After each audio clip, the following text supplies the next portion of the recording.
120,000 rail cars. Well, that's a lot of rail cars. Moving a lot of cars, OEM. Very interesting. Trinity Rail. Very interesting design. Hey, what's up, ecosystem? How you guys doing tonight? Have you ever wondered if you could convert a 53-foot dry van freight trailer into an enclosed, customized car hauling trailer? Now, that's true. You can just put a couple ramps on the back, drive the cars in. That's not very efficient. What if you could turn that into a stackable, adjustable system? Well, Ernest Dandridge, Carrier Design Services, Inc., he answered that question. And he's here tonight, live on Auto Transport Intel. You're going to want to buckle in. I'm Jay, your host. It's Tuesday Nights Live. Welcome back to the show.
What's going on, everybody?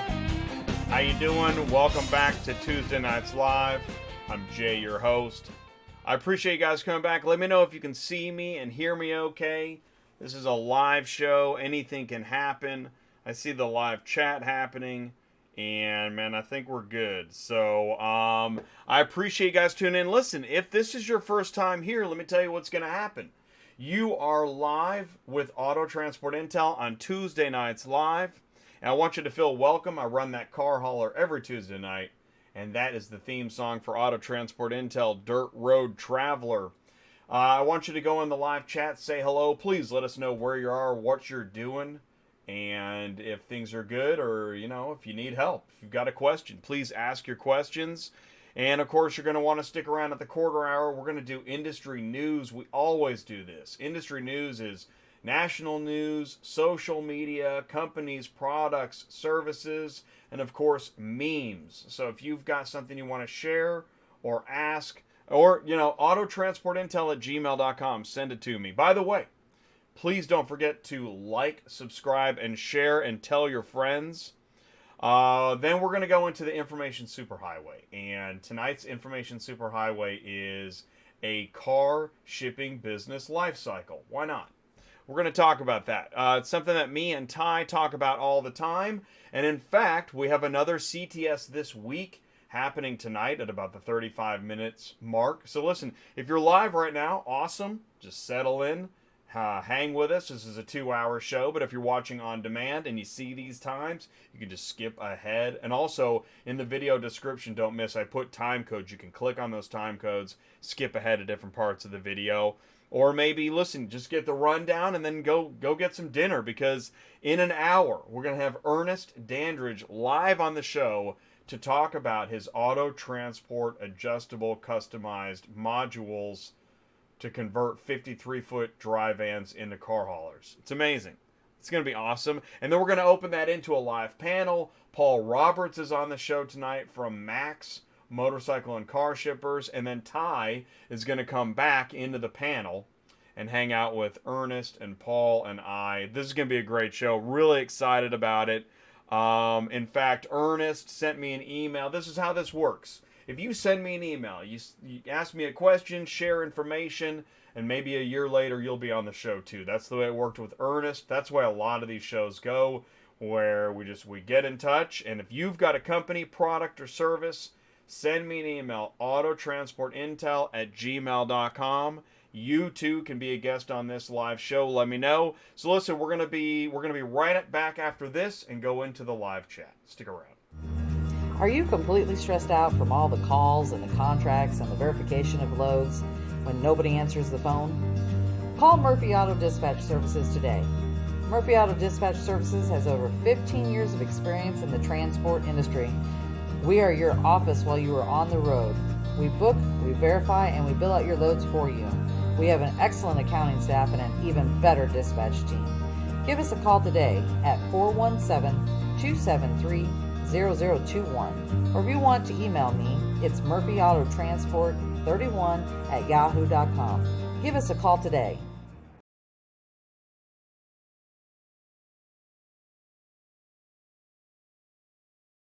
And that's right, that is Sue at Murphy Auto Transport. Listen, hey, here's some good news, by the way. She has one spot left. So now she doesn't always have an open spot. So if you are looking for a dispatch service, Murphy Auto Transport Services right now has one spot left. So hurry up, fill that spot, be the lucky winner. I'm telling you, no joke. Now, you guys know I used to be a dispatcher. And a dispatcher's job, it's like being a janitor. It's like the janitor of car hauling logistics. Anybody who wants that job, man, go. You're welcome to it. That is a hard job, and they do a great job for car haulers. Any questions about it, you can ask me. Send me an email, autotransportintel@gmail.com. By the way, you notice I'm wearing a white t-shirt tonight. This is the GIPSO Transportation t-shirt. If you've got swag, you want me to wear it on the show, promote your company, no problem. We can do that too. Let's see here. Okay, we went into... Oh, we're going to go into the live chat. All right, here we go. 807. Let's say hello. And thank you guys for tuning in. I really do appreciate it. Rolando is here. Hey, what's up, Rolando? Thanks for tuning in and saying hello. I appreciate that. How are you doing? Where are you at? What's going on? Please let me know. Ty, is this where you find carrier designs? Yes, it is, Ty. Yes, this is where you find carrier designs. Wyiishaun, hey, what's up? Wyiishaun's going to be on the show tonight. Let's see. Bill Bad Apples, is this where you fix trailer lights in an ice storm for 2 hours? Yeah, that's where this is. That's right, man. I'm sorry to hear that. It's interesting how often trailers need lights fixed, and they just, pull around back, driver, pull around back, and then we got a nice, good dark spot in the corner of the lot, and you can hang out there all night. Oh, wait. No, that was here. So Bill's with us. Thanks for tuning in, Bill. Let's see. Who else we got here? Oh, Carlos Braxton from ACB Logistics. Well, thank you for saying hello, Carlos. It's good to hear from you as always. Really appreciate it. I hope you're doing well. And if you've got any kind of good news, bad news, we'd love to hear it. Because this is the car shipping business channel. We not only talk business, but yeah, we're talking, logistics, good news, bad news, whatever's going on, we want to know. Because this is a car hauling community channel. That's what this is all about. If you don't do any car shipping, or in fact, if you're not even shipping a car, you don't work in car shipping, chances are you're not here. That's gonna be it. Without car shipping, you're probably not here. That'd be my new t-shirt. You hate them with all your... Hello, everyone, thinking this one's for me. Hey, what's up, Bogey Joe Sr., man? Thank you guys for tuning in. Bogey Joe, Carlos, Bill, you guys tune in week after week. It means a lot. Thanks for saying hello. And when I get your emails or, a text, and if you check out the Instagram or Twitter, I love that stuff. Thank you guys so much for doing that. And by the way, if you're on Facebook, I'm looking over here at this is my YouTube screen, but I got Facebook over here. Listen, if you're on Facebook and you're tuning in, I appreciate it. Thank you for saying hello also. We don't get as many Facebook viewers as we do YouTube, but thank you guys so much. We're simulcasting. Okay. Mark is with us. Hey, Mark from Superflow. What's going on? Yeah, this is an interesting show. It's like super niche, but it's one of those shows that it'll be an oldie but a goodie. So thanks for tuning in and appreciate you saying hello. What else we got here? Vince Monroe. Hey, what's going on, Vince? Thanks for tuning in. We're good. We're good, man. You know what? I got a lot of industry news, so if the live chat is short tonight, man, that's perfect. Because, man, I got a lot. I got like 40 different slides. It's crazy. It just gets longer and longer sometimes. Faith and Freedom, what's up? Where's Jeff? What's he doing? What's this live stream all about? Can you make money in car hauling? Well, I don't know if you'll find any shows where I say you can get rich. I don't think that we don't do that on this channel, but you can make money car hauling. It's just maybe not every day. How about that?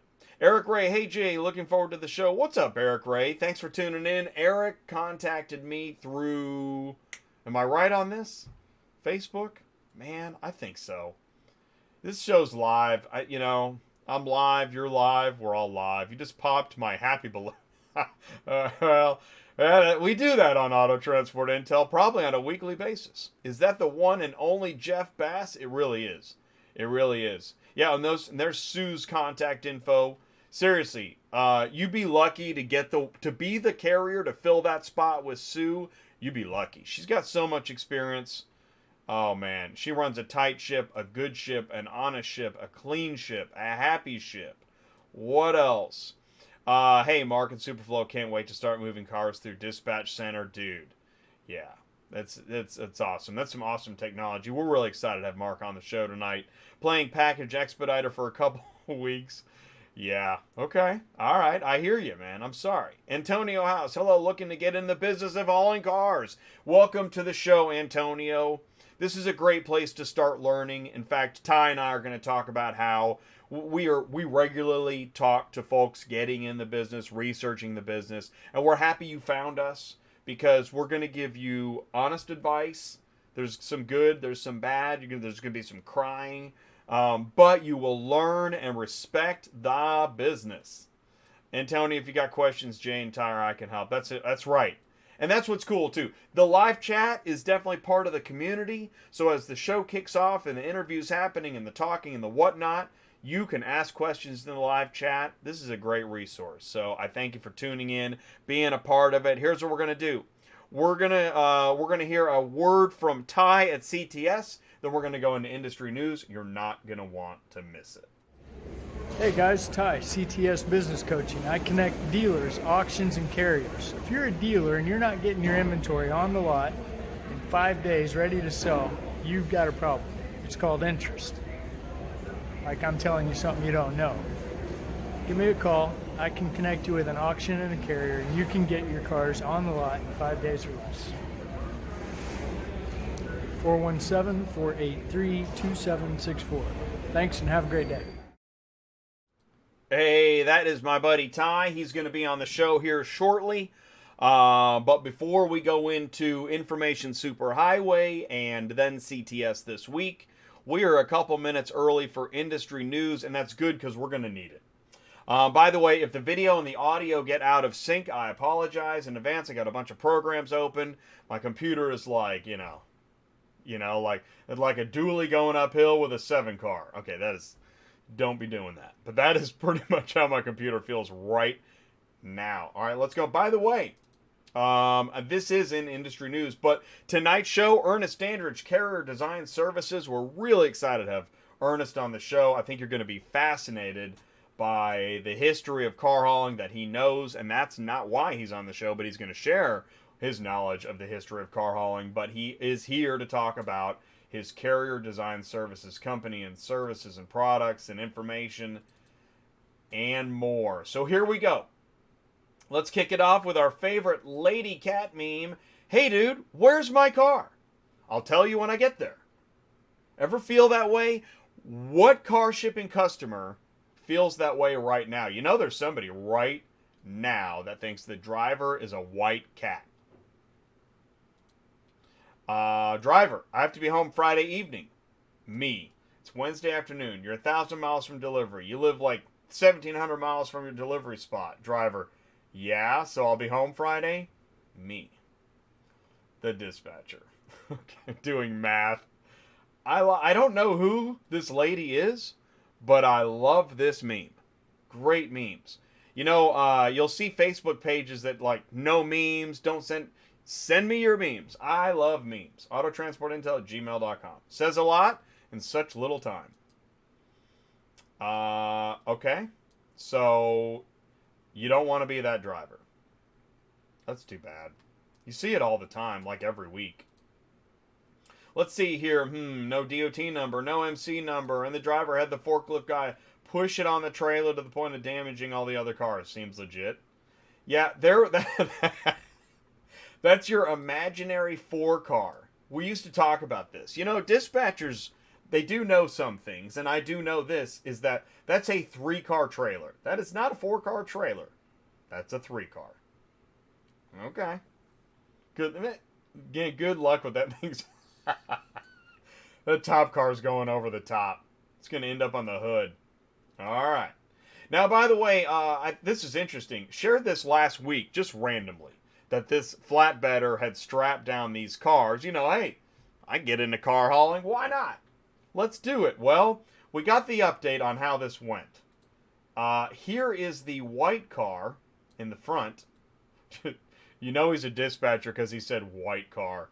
Okay, but what we can rely on is that thing, yeah. I wonder if our strapping system had anything to do with that. Well, I'm pretty sure because the owner shared it on Facebook, and yeah, why you should never skimp on shipping your prize. Do not Google cheapest car shipping. I mean, people do every day. And if you're Googling cheap car shipping, well, good luck, man. I'll see you on the flip side. Speaking of the flip of the week, I'll definitely see you on the flip side. Overturned truck shuts down I-81 exit ramp. Yes, that's right. On Auto Transport Intel, I have added the flip of the week segment because there's one every week. Why not? So don't be the flip of the week. Come on. This is how you get your car shipping news on Auto Transport Intel. Tell your friends. Don't forget to like, share, and subscribe. Thank you so much for tuning in. If you're just joining us now, you're live on Auto Transport Intel. You haven't missed anything. GM to pour billions into manufacturing hub for electric and self-driving cars. I'm telling you, man, self-driving cars. People are like, yeah, well, maybe in 20 years. Oh, okay, yeah, good luck with that. It's happening like next year, 2 years. I don't know. I'm just saying, man, some things really are changing fast. By the way, here's something that changed fast. Wasn't it 6 months ago when people were like, oh yeah, Tesla's gonna like bomb and die? I think I shared something on Industry News. Yeah, I don't think so, man. I don't think Tesla's gonna bomb and die, dude. Acertus is gonna be at NADA. So listen, if you're gonna be at one of these shows, you want to get together, let me know. Autotransportintel@gmail.com. Car Global, Trade Rev and Beta Kit have come together to create Autotech. That sounds really interesting. Want to learn more about Autotech? Please let me know. Let's see. Drug testing involves more than a donor peeing into a cup. To help you understand the process, we broke it down in parts. This is Clean Fleet, part of the Glowstone Trucking Solutions seminar webinar. That's on the 31st. What day is that? See, Wednesday 29, Thursday 30. That would be Friday. Get signed up. Go to glowstone.com. Speed limit 80. Now this is an exciting article. It's an attention grabber in 4 states. Okay. What 4 states? South Dakota. Okay. Vermont.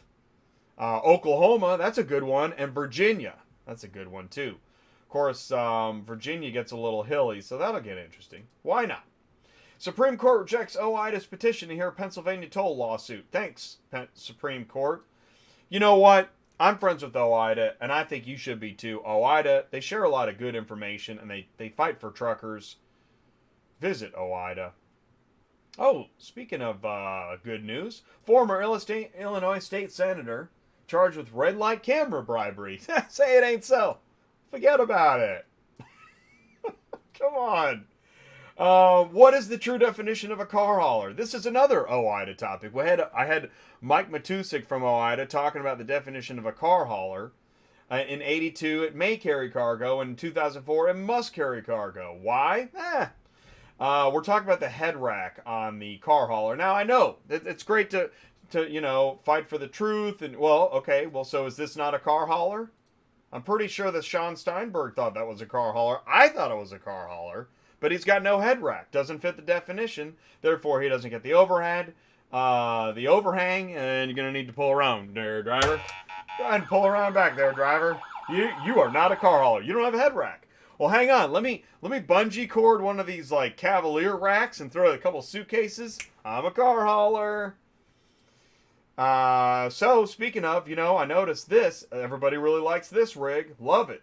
Thumbs up. Happy signs. Guess what? Not a car hauler. No head rack. Whoops. Holy mackerel. We all liked that thing. That's not a car hauler? Nope. No head rack. Doesn't fit the definition. Pull around back there, driver. I'm just saying. Sometimes you gotta back off of the policies and procedures if they don't make no sense. Now that is a car hauler, even by definition, even not by definition, and this is shared by Jim Muller at Proficient Auto Transport. And they are, if you want to click on the link below, sign up to be a logistics partner, let them know. Proficient Auto Transport, friend of the show. Moving, you know what? You work for a major fleet, mid-size, large fleet, you are in serious used car heaven. Look at that. This is just Mannheim, Nashville, and this is just week number 5, January 28th through 30th. Look at all these cars getting moved at just this one Mannheim in just this 1 week. Are you kidding me? Holy mackerel. That's a lot of cars. Now, we're talking physical auction and digital live auction, by the way. Something to know about. What do you say?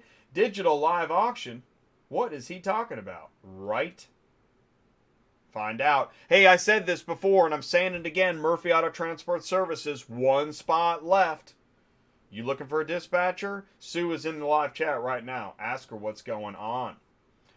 Shaggy's Consulting and Training. He's going to be in Tampa February 7th through 9th. If you want to learn about general freight trucking, you want to talk to Shaggy's Consulting and Training, sit in on the class. Here's a picture of a satisfied customer. Angelica Johnson. He trained me and got me ready. She's excited. She's in the truck. She's in the driver's seat. Honking the horn. Okay. Okay, Jay. What else we got here? Oh, here's a question. When can dispatcher get business? Where can dispatcher get business? I saw this. This was posted on Facebook. It's a legitimate, this dispatcher's looking to grow his business. And then he gets some responses. These are just a couple of them. After you get broker authority, you can get it anywhere. Quit being a scumbag dispatcher. Really? All dispatchers are not scumbags. A really great dispatcher can be an asset to you, especially if you're new in the business. True statement. So why the immediate scumbag dispatcher talk? Why? Where do we start? Anyway, here's another one. Warning, do not do business with ACI. Now, really? I shared this because, are you sure about this? You know what I like? A lot of people responded and stood up for ACI. ACI's been on the show. I disagree with this post in general. It's just flat out. It goes with the scumbag dispatcher. Really? Well, what's in your closet? What's in your wallet closet? You know what I'm saying? Okay. All right, what else we got here? They said, always paid me. What's the other side of the story? Joins the group, posts it, won't respond. I did 2 loads for them. Can anyone vouch for that guy being legit? I blocked him on Central, you snowflake. Okay. I roofed a car. Oh, more like I roofed a car and didn't get paid, so I'm going to get mad and post it. Never had an issue with them. I'll tell you what. Yeah, and this guy says, wow, so many bad reviews. So you know what? Why don't you check, before you go run into social media, check with a couple people. I don't know. It's just an idea. It's just a thought. Before you post scumbag dispatcher. You want to go ahead and check yourself. That is awesome. I would love if this was on, like, you got the buyer looking for cars. That is so awesome. You want to check yourself. Now this was posted. This got some interesting traction. Auto Hauling Trucking Fleet Company in PA. Established 2015. Fleet of 40 trucks. Information there. And then when... Oh, I went ahead and skipped. I didn't have the responses to it, but the debate remains to be seen. This is playing out on social media, so But again, maybe you know what? Who knows? It might be legit, but I think there was recently somebody was looking for a job, and then now it's a 40-car fleet. I don't know. Here's another one. I'll be moving cars from Box Circle, Auburn to Pine Haven, Las Vegas. Here's the 4 cars. So here's the question, guys. If you see this, has anybody seen this in your email inbox? Because we're wondering, is this a scam? Especially so look for 2 Camrys, a Serato, a Highlander, Box Circle, Pine Haven. If you see this email, please send me an email, autotransportintel@gmail.com, because we're curious. We're just asking. Speaking of scams, abolish used car sales tax in Arkansas. Sign the petition. Why, if you pay sales tax when you buy it, do you have to pay sales tax when you sell it? Come on, that's double dipping. There's a list of states that do not do that. Plus, it sounds to me like this whole thing is a scam overall. So anyway, sign in, tune out, and update. This is what people say. We are independent car haulers fighting for better rates in the industry. We only want what's fair. Join us and the brokers will listen. There's strength in numbers. I'm not saying there's not, but I am saying I think that you could talk. I think I could share this every week for the next 30 years and it would still be relevant. Or irrelevant. Okay, so blank has hit a new all-time low. We just took a load. They told us they had to have an update every hour upon the hour as this was a new customer. Are they insane? Oh, don't you love that? Okay, well, there's technology for that. And by the way, who needs to know where the car is every hour? Really? Maybe you should raise your rates. That's a good idea. Here's a negative. Don't you hate it when you open your Central account and you see this? Wah. That should be a meme. Can you carry a concealed weapon in your vehicle? In all states. It's a good question. Definitely a long answer. DOT says that truck drivers need to be able to read and speak English. That's interesting. What else we got here? Tesla driver rear ends a car hauler, blames autopilot. I watched the video several times. It seems that actually a couple other drivers had the same problem. So great. So you have that to look forward to in the future. Thanks, self-driving. Fitness. Are you guys fit? Are you doing stretches? I saw this. You know, it's a good idea, right? I should get out of this chair more often. Man, I sit here all day long. That's ridiculous. Oh, here we go. Here's the glowstone I was talking about. So you want to tune in. You've got from 10 to 4. Wow, this is an all-day event. Boy, oh, man. On the 31st, on Friday, from 10 to 4. Man, you've got FMCSA Drug and Alcohol Clearinghouse, drug testing, preparing for your day in court. Wow. This gets a little real. ELDs, carb, DOT. Wow, that's gonna be a fun day. I wonder if there's a scavenger hunt. That's it. Come on. What else we got here? Man, I told you, we got a lot of industry news. Oh, Alex, Ship.Cars is asking, why aren't carriers investing in marketing for themselves? It's a really great question. It's actually something we talk about at CTS. There's a lot of work to it. But even just developing business, you're getting asked at times, if you know, so-and-so, can you move this car? Can you give me a quote? Are you going to come back? Can you do this again in 6 months?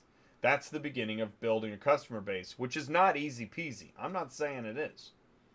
Here's a question. A broker asks, I heard you once say on a show that if you're in car hauling, you want to be on the East Coast, and then there's nothing or not too much on the West Coast. I found that interesting because we have a ton of business around the West Coast and in and out of it from the East. It's true. There's car shipping everywhere.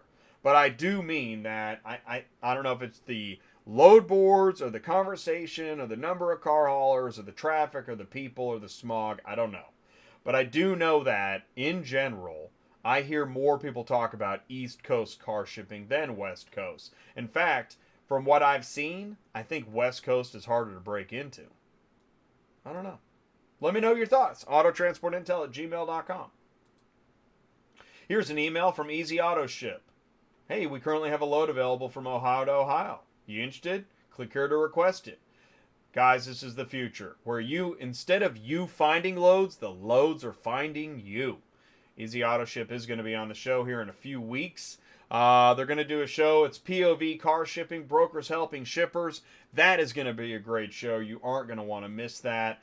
In 2 weeks, I've got Data One Software, the art of VIN decoding. That is going to be a great show. I'm really excited. Mike Benavides is going to be the interview. Last week we did Superflow. If you missed it, check out. Right now I have the full show posted. I'm probably going to do a video edit from that as well. This was just posted a few days ago. This is the CTS This Week video edit from the Superflow show. If you haven't seen this already, check that out. Where Ty schools Jay. Tonight we have Ernest Dandridge Carrier Design Services on the show. You aren't going to want to miss it.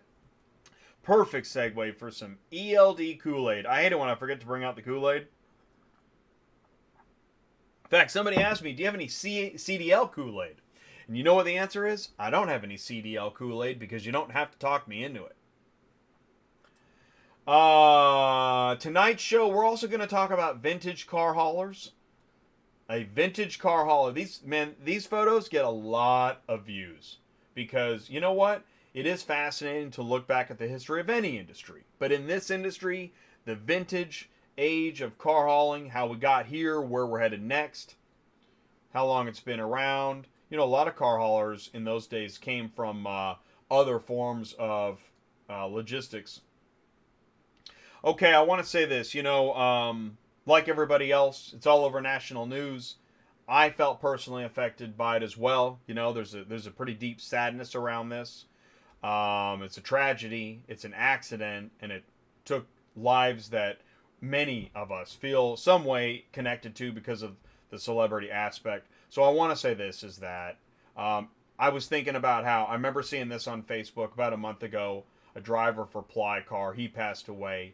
There are a lot of deaths in trucking, car hauling, transportation, and to maybe a smaller group, because it's not a celebrity to everybody, but to some, he was a hero to some. And so when we have fallen brothers, it just makes me, this recent tragedy made me think about that as well. So, you know, life is precious, and hopefully we can continue to celebrate what we have while we have it. And I just wanted to say that because I also have thought about its relevance to society, social media, and what's going on in general. So on that note, listen, here's what I want you to do. I want you to stick around because we're going to come right back. We're going to do a little bit of information superhighway. I'm going to try and make it quick. Jessica, Wyiishaun, Ernest, and Paul, hang tight because we're going to be right back. Superflow Systems is excited to introduce DispatchCenter.com, a full-service load board for brokers, shippers, carriers, and drivers, featuring integrations with Truckify mobile app and iTruckPay. Use Route Scout technology to build your routes. Maximize truck capacity. Stay loaded at the highest available revenue with the least amount of driving miles. Tell us your lanes. Loadification will alert you to new loads posting in your route. Views instant load notifications sent with Book Now features. Search and book loads directly through the Truckify mobile app. Brokers and shippers, post your loads to Dispatch Center. Give authorized carriers the opportunity to instantly book your loads. Dispatch Center powers the Truckify mobile app, allowing instant load assignment to the driver. Truckify will send inspection reports, geo-located pickup and delivery photos, BOLs, and invoices back to the broker. Brokers, shippers, carriers, and drivers, Dispatch Center, and Truckify have what you need to be more profitable every day. Hey, welcome back to Auto Transport Intel. I'm Jay, your host. You are watching Tuesday Nights Live on Auto Transport Intel. We've already been live for 30 minutes. The show goes so fast. I'm already behind on schedule, so I'm probably going to talk fast. But I want to take you through a car shipping business life cycle quickly, if I can, if it's even possible. I just want to give you something to think about. Listen, if you're new, you're researching, think about this. 1900, the year 1900. All right, this is 120 years ago, and there was one car in a sea of horses. 13 years later, there's one horse in a sea of cars. People must have been freaking out. That is insane fast change, right? That's insane fast. That's where we still have that expression, the buggy whip. Yeah, the buggy whip went bye-bye. All right. So, where are we now? What's going on? Oh wow, we've got a robo truck. I know you gotta you gotta ignore the shots of glass, but you know what? It's all part of it. It's just everything is in process. But now we have robo truck, not horses. All right. And people, when they see something new and they want it, they feel like they've won the golden ticket, right? Like Charlie and the Chocolate Factory, right? Okay, and so here we are now with our golden ticket and our robo truck, and I want it the same day I ordered it. Well, really? Can we do that in car hauling? Please say we can't. Please don't tell anybody we can do same day delivery. Oh, not these guys again. They keep disrupting what's going on. Now, there's going to be disruption, and Carvana's the face of disruption. They're the YouTube, Amazon of automotive. Yeah, now they got these fancy little single car flatbeds, and now they are telling people that you can order a car today and have it delivered tomorrow. Wow. Really? Like in some markets? Yeah, they actually are. I don't recommend it, but you know what? Somebody didn't recommend they get rid of all the horses. But here's the problem. Here's your reality. The trucker sitting in traffic thinking, yeah, that's same day delivery. Really glad you did that. So how do we fix reality and problems? Oh, by the way, then you also have somebody hitting that compare button. Well, listen, some schmuck moved it for 700, right? What do you mean? Really? Yeah, it's right here. Hit the compare button. Listen and learn. Stop your grinning and drop your linen because some schmuck did it. Okay. So, you know, that's the thing, right? Oh, and here we have historical data. You know, things go up, things go down. But now we do have technology to help the car shipper. It's finally time for auto transport to catch up from the horsewhip and buggy days, right? It's time to make car shipping technology work for the shipper, right? And now you got to decide, are you going to be open? Are you going to be enclosed? Because as things progress and as the world gets tighter, you have to start to define your niche. Because ultimately, this is what you want to see. If you don't see this, you have a problem. And I know same day, buggy whip, robo truck, all this stuff, you still want to see this. Maybe that requires education. Maybe we got to do a little bit of reality check, right? And how are you going to do that? Maybe you need somebody to get in the ring there, Rocky, and give them a little bit of reality. And maybe that reality is a broker or you acting as a broker. None of this is easy peasy, and that's why at Auto Transport Intel, I include all parts of the industry. This thing is fragmented enough. There is no other place where you can go weekly and talk about the reality of car shipping industry. That's why bonds are created on Auto Transport Intel. Pretty proud of yourself, aren't you, Jay? Pretty proud. Well, I am. Bonds are created on Auto Transport Intel. Just came up with that a few hours ago, and I think it shows. So here's what we're going to do. We are going to...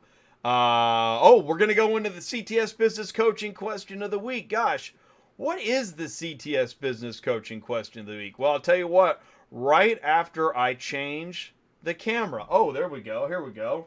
Can you see it? What is the CTS Business Coaching Question of the Week? Well, here we go. If you're a carrier and you're going to broker a load, do you need a license And should you make that part of your regular carrier business?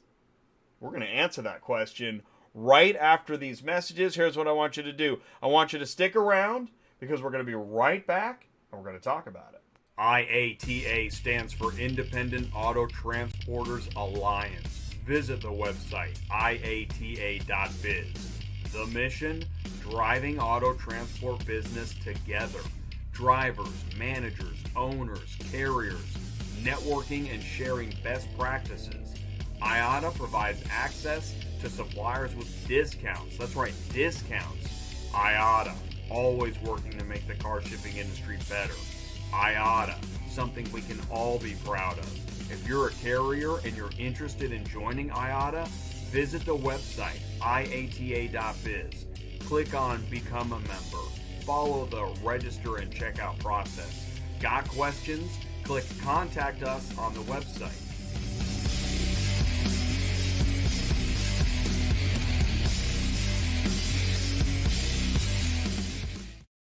That's right.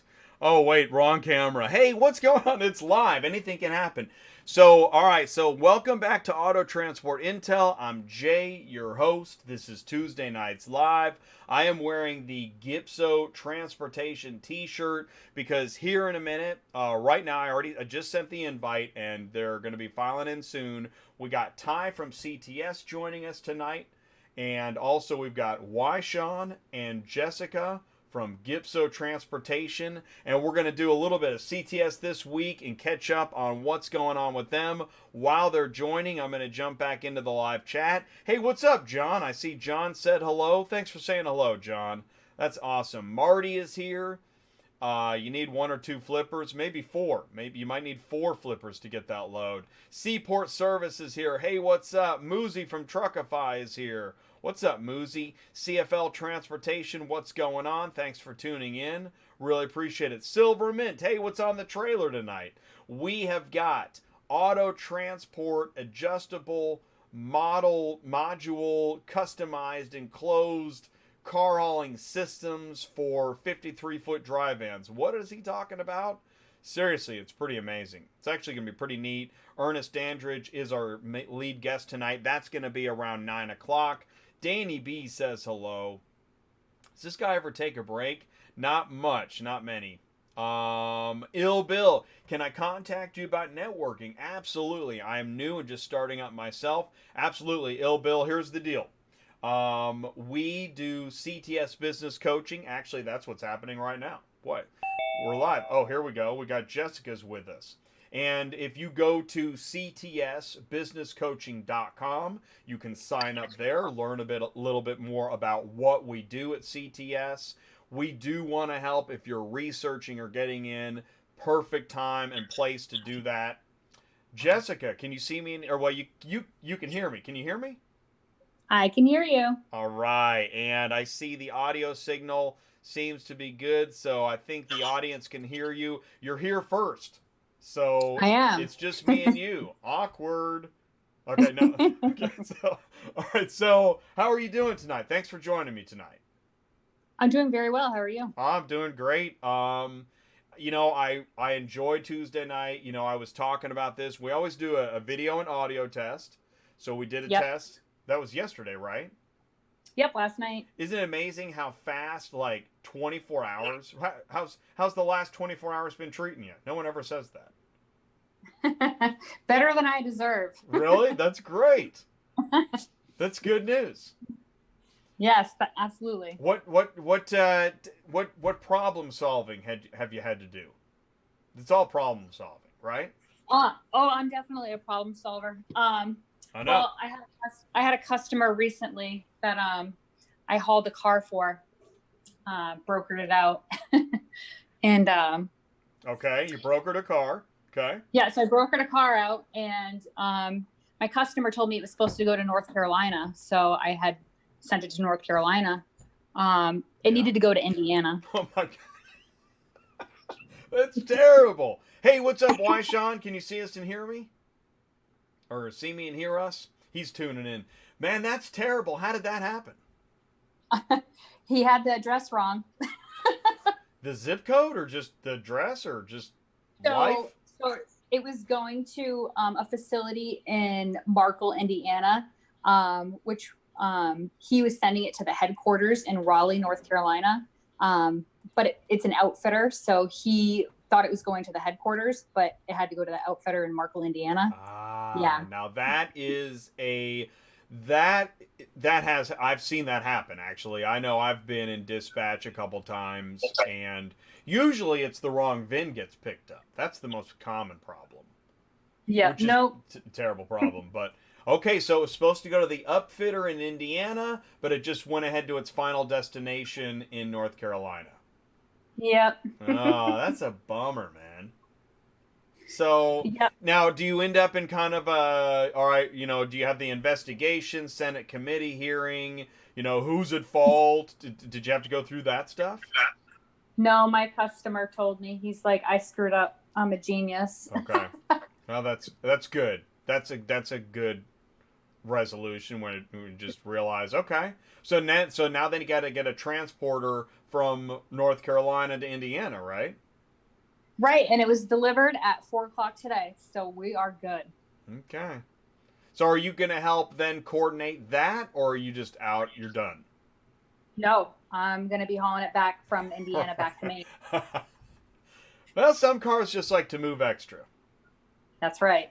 Hey, Wyiishaun, can you hear us okay? I can, yeah. Awesome. So I'm sure you probably heard about the Indiana, North Carolina snafu, right? Oh yeah. Oh yeah.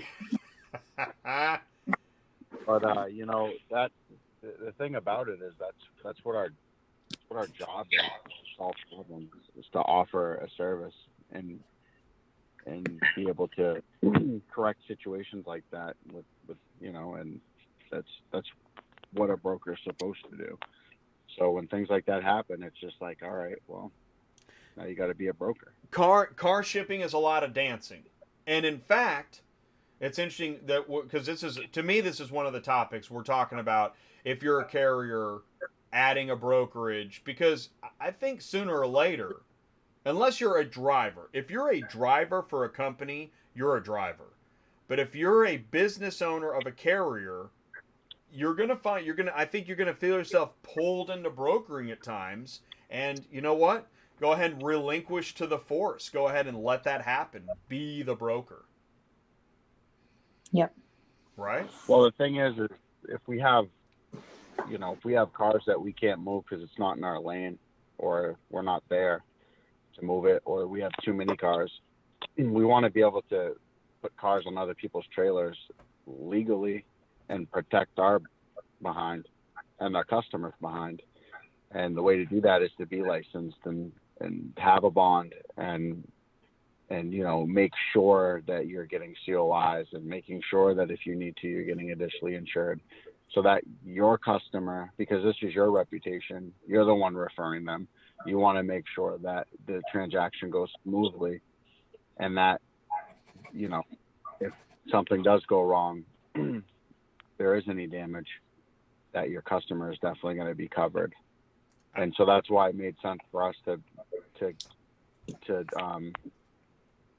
broker, because there's only so much that I can do with one truck. Well, that's right. One trailer. And really, this is where.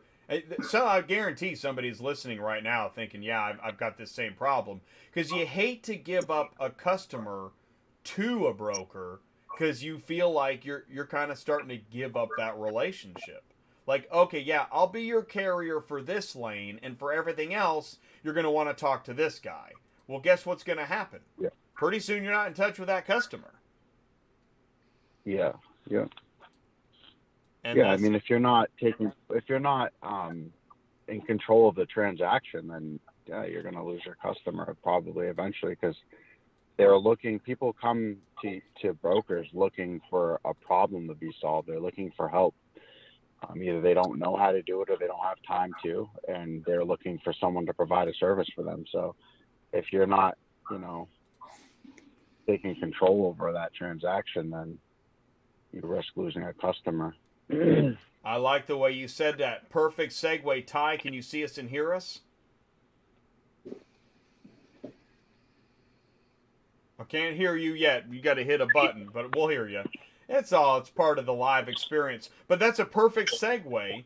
And Ty, if you need to, because remember how we had Mark? He needed to join by 2 windows. He had his video window and audio window. If you need to do that, you can do that. You can call in on a separate line, no problem. But I like what you said, Wyiishaun, is that, say it again. Basically, what you want me to start from the beginning? No, but you did that. Your end cap there. Over the that you're yeah. You want to have control over the transaction. I mean, you want to be, if it's your customer, you want to be the one solving the problem and finding the answers to their problem. So you want to make sure that you're involved in the transaction to do that. Because they're looking for a company to solve their car shipping problems. And if you aren't solving their problems, they're going to look for a company that does solve their problems. Those companies are usually called brokers. Yeah, absolutely. And this is the thing, man. This is really tough. Is that because I've thought about this? I wake up in the middle of the night in a cold sweat, and I'm like, I don't want carriers to think that I'm not acknowledging how hard the carrier job is. It's really hard. But that's not how the customer's thinking. The customer's thinking, I just need to get my car moved. I don't know what it takes to move it, and I'm really not worried about it. Just like when we get our Amazon packages, I did not spend a lot of time thinking of all the trials and tribulations that the driver had. I'm just thinking about what's in the package. Yeah. Right? Absolutely, yeah. I think that the good thing about us having a carrier division and a broker division is we see both sides of it. When you're just a carrier and you don't, you're getting a phone call saying, well, the car's not going to be delivered today, and you've never carried a car before, the broker's like, well, what do you mean? It's good to be on both sides of the playing field because you have a better understanding of how the game actually works. I love that you said that. That's the problem that brokers have, right? It's pretending they have trucks. Right. Right. That's a risky game. That's right. So we have a truck and we know, there's so many different factors that are involved in the transportation of a vehicle, from pickup, from a dealer not being there or not being paid for, hours of operation, weather. There's so many different factors that people just don't realize and understand. You think it's going, only 500 miles. It should be here tomorrow. Well, that's not exactly how it works. Totally. That's what people are thinking. Well, a crow flies. I know a crow. I could see a dispatcher having, well, I know that a crow flies 500 miles a day. So where's my car? Like, right. Somebody's having that conversation right now. Yeah. So yeah, being on both sides of the table, it's definitely given us a better understanding when I'm on the broker side and when we're on the carrier side, to brainstorm and figure out ideas. And, it's owning your own business is very challenging, rewarding, and stressful. But at the end of the day, honestly, knowledge is power. And the more you continue to learn, the better off you are. I know that sometimes in dispatch, I would romanticize what I was doing like I'm hacking through a jungle. I mean, but there is a certain level of pride that we all have when we solve difficult problems. Yeah, definitely. So it feels good, right? Yeah, it definitely feels good. I love solving problems for other people, and like the problem with the car being shipped to, well, it wasn't the problem at first, but the problem of it being in North Carolina and having to go to Indiana. My customer was like, oh my God. And I was like, oh, no worries. I'll take care of it for you. And great answer. That for him was like, oh, great. That's a great answer. And something I learned a long time ago is when in doubt, try to say yes. Mm-hmm. Yep, I agree with that. See if you can just do it. Maybe you can do it. In fact, I think a lot of I think that's part of car hauling, transportation, and logistics is just thinking you can do it and kind of getting through it and trying not to freak out. I can't imagine. Honestly, Wyiishaun, I can't imagine being a driver in some of the situations you end up in. I mean, they're just flat out scary and freaky, right? It is, yeah. I hauled steel on a flatbed step deck for some time before I did this, and I was on a delivery route. So I got to learn how to get into some stressful situations, and the bottom line is you have to have thick skin being out here on the road, because it's there's a lot to it, and it's kind of hauling cars. I could be at a dealership on the side of a freeway or a route of major route with cars flying by me, and have 6 feet of shoulder space, and to unload and load my car, you got to always kind of have your eyes open and be aware of your surroundings, because anything could happen. There's a lot of risks you take moving cars, just physically to yourself, and to the risking damage to vehicles, especially when you're doing a lot of like short hops and one-offs like I do. But yeah, I mean, it's just you get used to it after a while, and you just you become familiar with the job, and it gets a little, it doesn't, it gets easier, but it's you always have to be vigilant. You always got to keep your eyes open, and you always got to know what's going on around you. And there's so many variables between weather, traffic, breakdown of your vehicle. I got a nail in one of my tires today. I had to pull over and change my tire, one of my outer dual tire on my right side. So, just things like that. It just, and normally when you have to change a tire, it's raining out. Right. But, you just got to, luck of the draw. It comes with the job, and you have to expect things like that, and you have to be prepared for them. I keep tools, I keep spares, and within reason, I do as much maintenance as I can. And the biggest thing is preventative maintenance on your trailer and your truck. I mean, that'll save you in the long run. You have to be like a. Hey, Wyiishaun. Go ahead. Hey, Hey, did you? What did you call me about the other day? Well, we called you because we're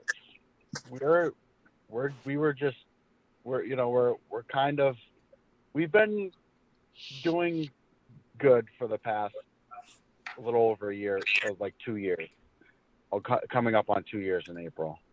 And we were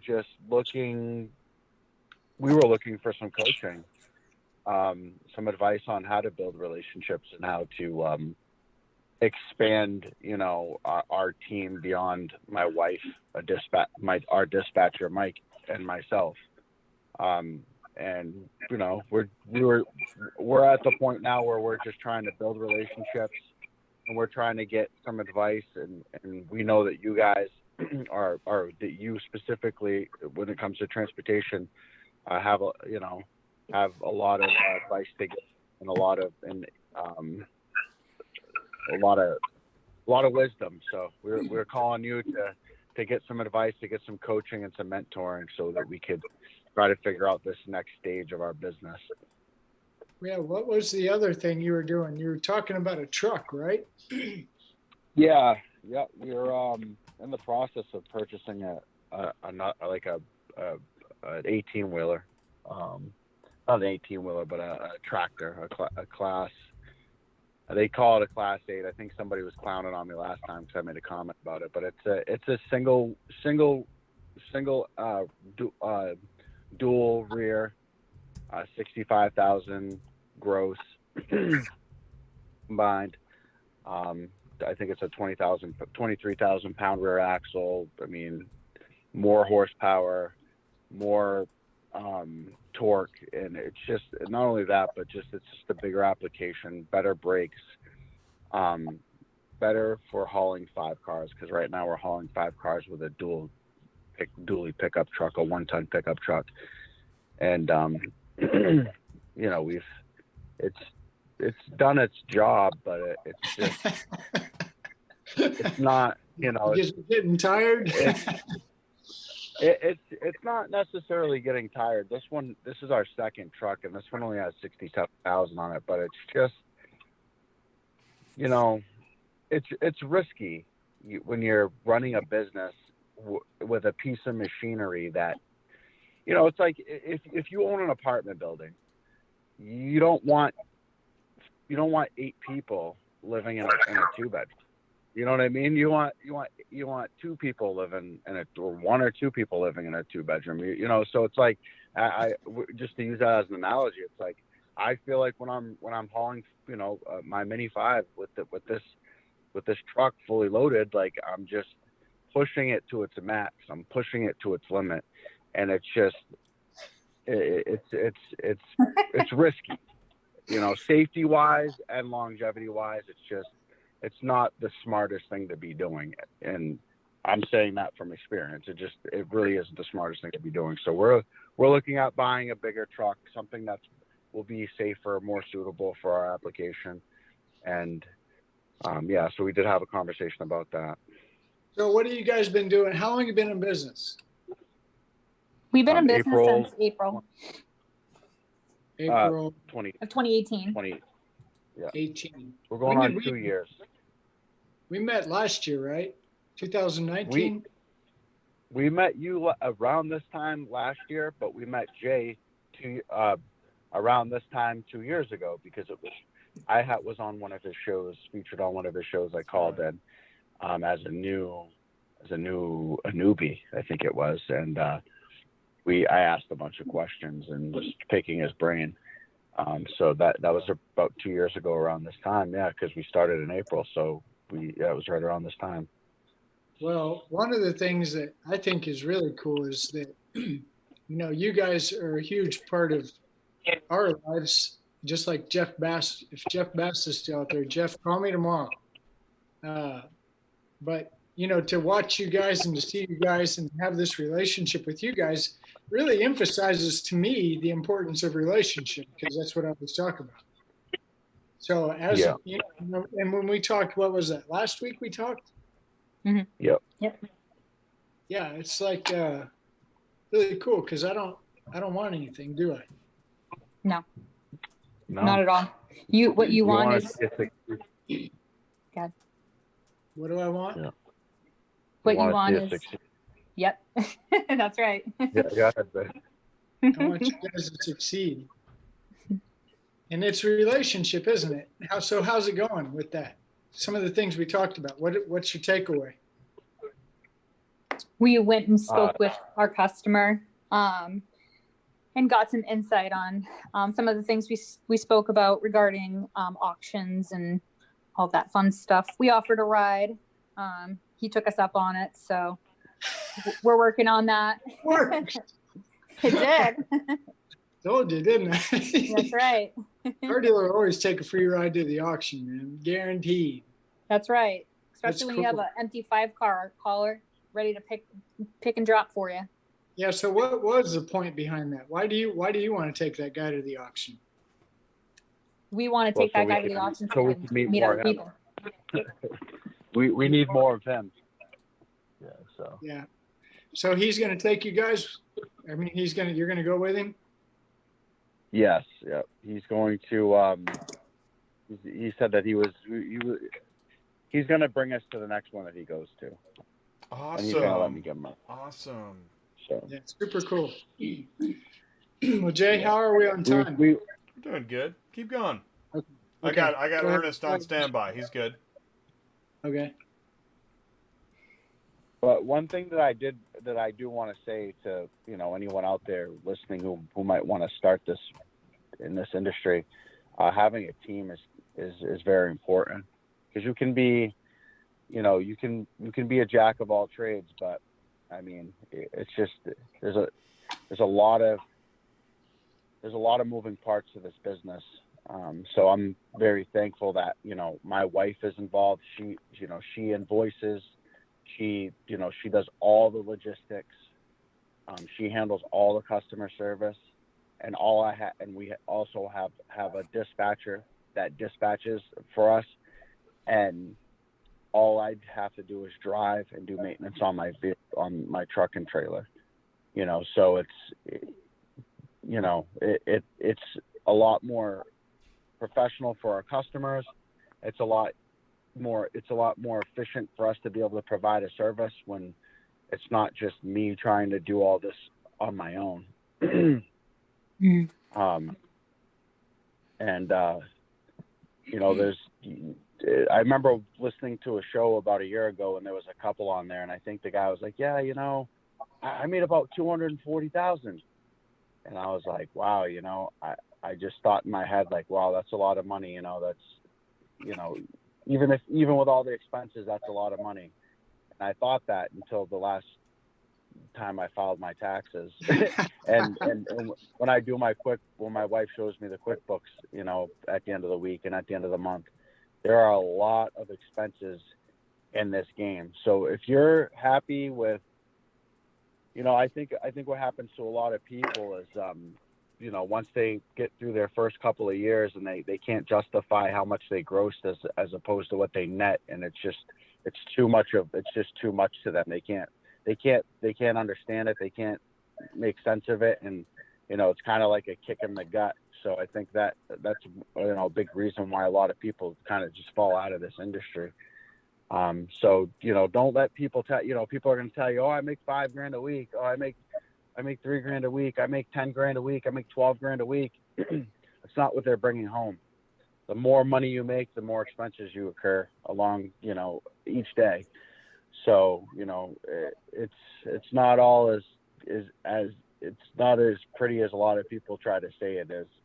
So you got to be careful. You got to do your homework if you're going to get into this game. You have to run 100% legal all the time, because if you don't, you will get caught and it will affect your business. You have to be ready for your new entrant audit within 12 months of becoming a carrier and running a business. And you have to have everything from your LLC setup to your, you know, to your drug consortium, to your DOT, to your MC, to the right apportioned plates, the right registration. You got to have the right equipment. You got to have money set aside for maintenance, because even with a brand new truck, I have 67,000 miles on this truck. Well, I'm at 70,000 miles on this truck, and at 67,000, actually the last 2.5 weeks I spent sitting at home because the EGR went in my truck and blew my head gasket, and that put me down for 3 weeks. And the bills, the truck payments, the trailer payments, all of my permits doesn't stop. Insurance doesn't stop.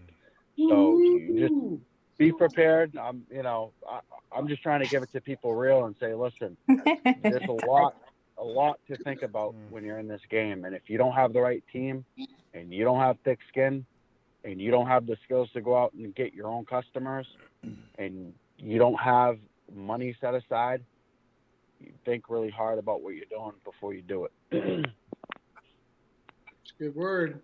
He's right. End of my spiel. We've seen a lot of beautiful days, and we've seen a lot of rainy days. So it's up and down. We're constantly solving problems in our own life as much as we are with our customers. But my wife and I, thank God, by the grace of God, we're good at solving problems. We always have been. So we just take it day by day. So that's awesome.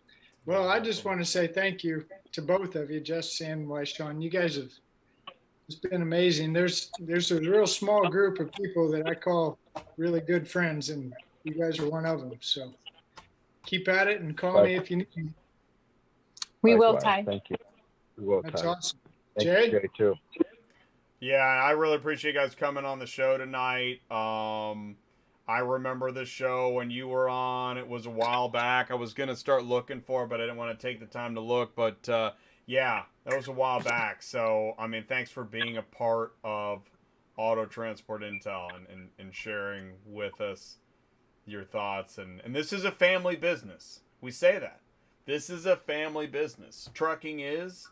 And it's great to talk with families in the business. I would have worn my T-shirt too, by the way, but somebody stole it. Yeah. Not Jay. Oh, it wasn't me. Okay. Somebody else, I promise. And they wear it frequently. Oh. All right, we'll send you another one. Yeah, we'll send you another one, Ty. You guys are awesome, man. We really do appreciate you a lot. Too. Yeah, we appreciate Thank you, Ty. guys. Thank you, Jay. Thank you guys Appreciate so your time. much. Thank you. And thanks for the whole community and everybody that participates in live chats and Oh man, I who's love always answering questions for people and Yes. giving advice. And people need it. They need the good and the bad. And they're coming here because they're looking for information. So it's really cool that that Jay, you take so much of your time, and Ty, you take so much of your time to educate people, and the people who I see frequently on the live chats or just show up here one time and participate in the live chats to try to give some information, and the people who ask questions. It's cool. It's all working the way it's supposed to. So Thank you. thank you guys very much. You know, I it's not every day, but often I get reminded that we're doing good work here, and I think there are several people that are still like, what's that channel all about? But that's the live chat is a great reminder of what we're doing and what we're trying to accomplish. I'm thankful for it. So thank you for saying that. Yeah, absolutely. And Ty, we'll talk to you this week. Yeah, this weekend. Yeah, let's get Yes, sir. it straightened out. I want to hear some more about it. See what we can do. Actually, I was thinking about you today. I almost called you, but if you call me tomorrow, we'll pick up where we left off. That'd be great. Sure thing. We will. All right. Definitely. Awesome. Sounds good. Okay, guys. Thanks, Thank you guys. so All right, much. Thank you. No Have a good problem. night. Peace. All right. All right. Bye-bye. Peace. Okay. Bye. All right. So, hey, we're about to go into. We're bringing Ernest in after this. So what we're gonna do, Ty, is I'm gonna let you go. Actually, you're gonna leave the meeting, and then I'm gonna bring in Ernest. I'm gonna talk to Ernest by myself, just me and him for a little bit, and then we're gonna bring Ty back with Paul. And so we're gonna do that. So listen, you are gonna want to stick around. This is gonna get good. Oh wait, here, let's get these things off the screen. Come on, Jay, clean it up, because when we come back after the break. Oh, no, that's his name. We're going to talk with Ernest Dandridge, Carrier Design Services, Inc. Please join us for that. Hey guys, Jay at Auto Transport Intel here. Listen, don't wait until it's too late to get FMCSA and DOT compliant. You need to take care of that right away. The best way to do that is to go visit my friend Brian Riker at Fleet Compliance Solutions. Now, you can go to Fleet Compliance Solutions, LLC, or you can also visit him at yourdotguy.com. And here he's got services to help you out, whether you're a single owner operator or a fleet. You can contact him and ask him you can get US DOT compliant, applying for your authority right off, or if you're going to be audited, you're going to need help. And he helps you make sure that you navigate the DOT and be fully compliant when you're going through your safety audit. Also, he can help out with safety training, coaching, OSHA, environmental concerns, help you protect your CDL. You can visit him and his staff. Go to fleetcompliancesolutions.net or yourdotguy.com. Talk to Brian. If you need an expert witness, if you're going to end up in court over a problem, you're going to need some help, and he can help represent you. There are links here. Find out more about Fleet Compliance Solutions. And also, he's got articles and information. If you got specific questions, you can contact him at 570-228-6210. And I highly encourage you to visit Fleet Compliance Solutions LLC, yourdotguy.com. Tell him ATI sent you. Brian is a friend of the show. Thanks. And welcome back again to Auto Transport Intel. So it's Tuesday Nights Live, and we've already been here for an hour and a quarter. This show flies for some of us. Others are asleep, and that's okay. Ernest Dandridge is going to be here with us very shortly. And so if you are here with us, you are in for a treat. Ernest is I consider him a car hauling expert. I consider him a car hauling historian. He has definitely been watching this industry for a very long time, knows a lot about it. In fact, during his interview, after we learn more about what he is doing and what he's about, part of the about is we're going to start looking at some of the vintage car haulers, and I'm going to ask him random questions. I'm going to see what I don't actually know everything that he and I are going to talk about. We've talked just briefly a couple times, got a couple emails from him, did the video test, and like I say to everybody, I like to try and save the interview for the live show.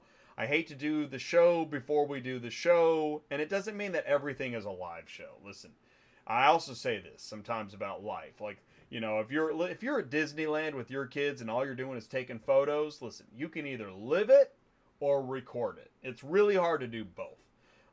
But tonight we're going to try and live it and record it, and hopefully you find it as interesting as I do. And without further ado, Ernest, can you see me and hear me? Hi, Jay. Yes, I can hear you very well. I'm not able to see you, but I can definitely hear you. Okay. Hi, thanks for having me on tonight. You are welcome. Thanks for joining us tonight on the show. So here, I'm going to ask you this. So if I share things on the screen, you can't see it, right? And that's okay. No, Okay, no problem. What I'll do is I may share things and say, you know, ask questions from the live chat. We're going to see where this goes. But let me start with this. Ernest, what, you know, for people that don't know who you are, and not to say, I mean, it's not like everybody should know who you are, but Ernest Dandridge, who are you? My firm in Virginia is working with Kentucky Trailer of Louisville on enclosed car hauling equipment. Also, my firm is working with a shop in Winchester, Virginia, to fabricate and put my firm's enclosed car hauling equipment in new Kentucky trailer vans, as well as also the shop can put equipment in existing or used drop frame electronics vans, 53-foot vans. And that's basically what we're doing. The shop that I'm involved with in Winchester, you just recently moved the operation there, but they're really great people to work with. And the operation has been around since 1989, serving the trucking industry.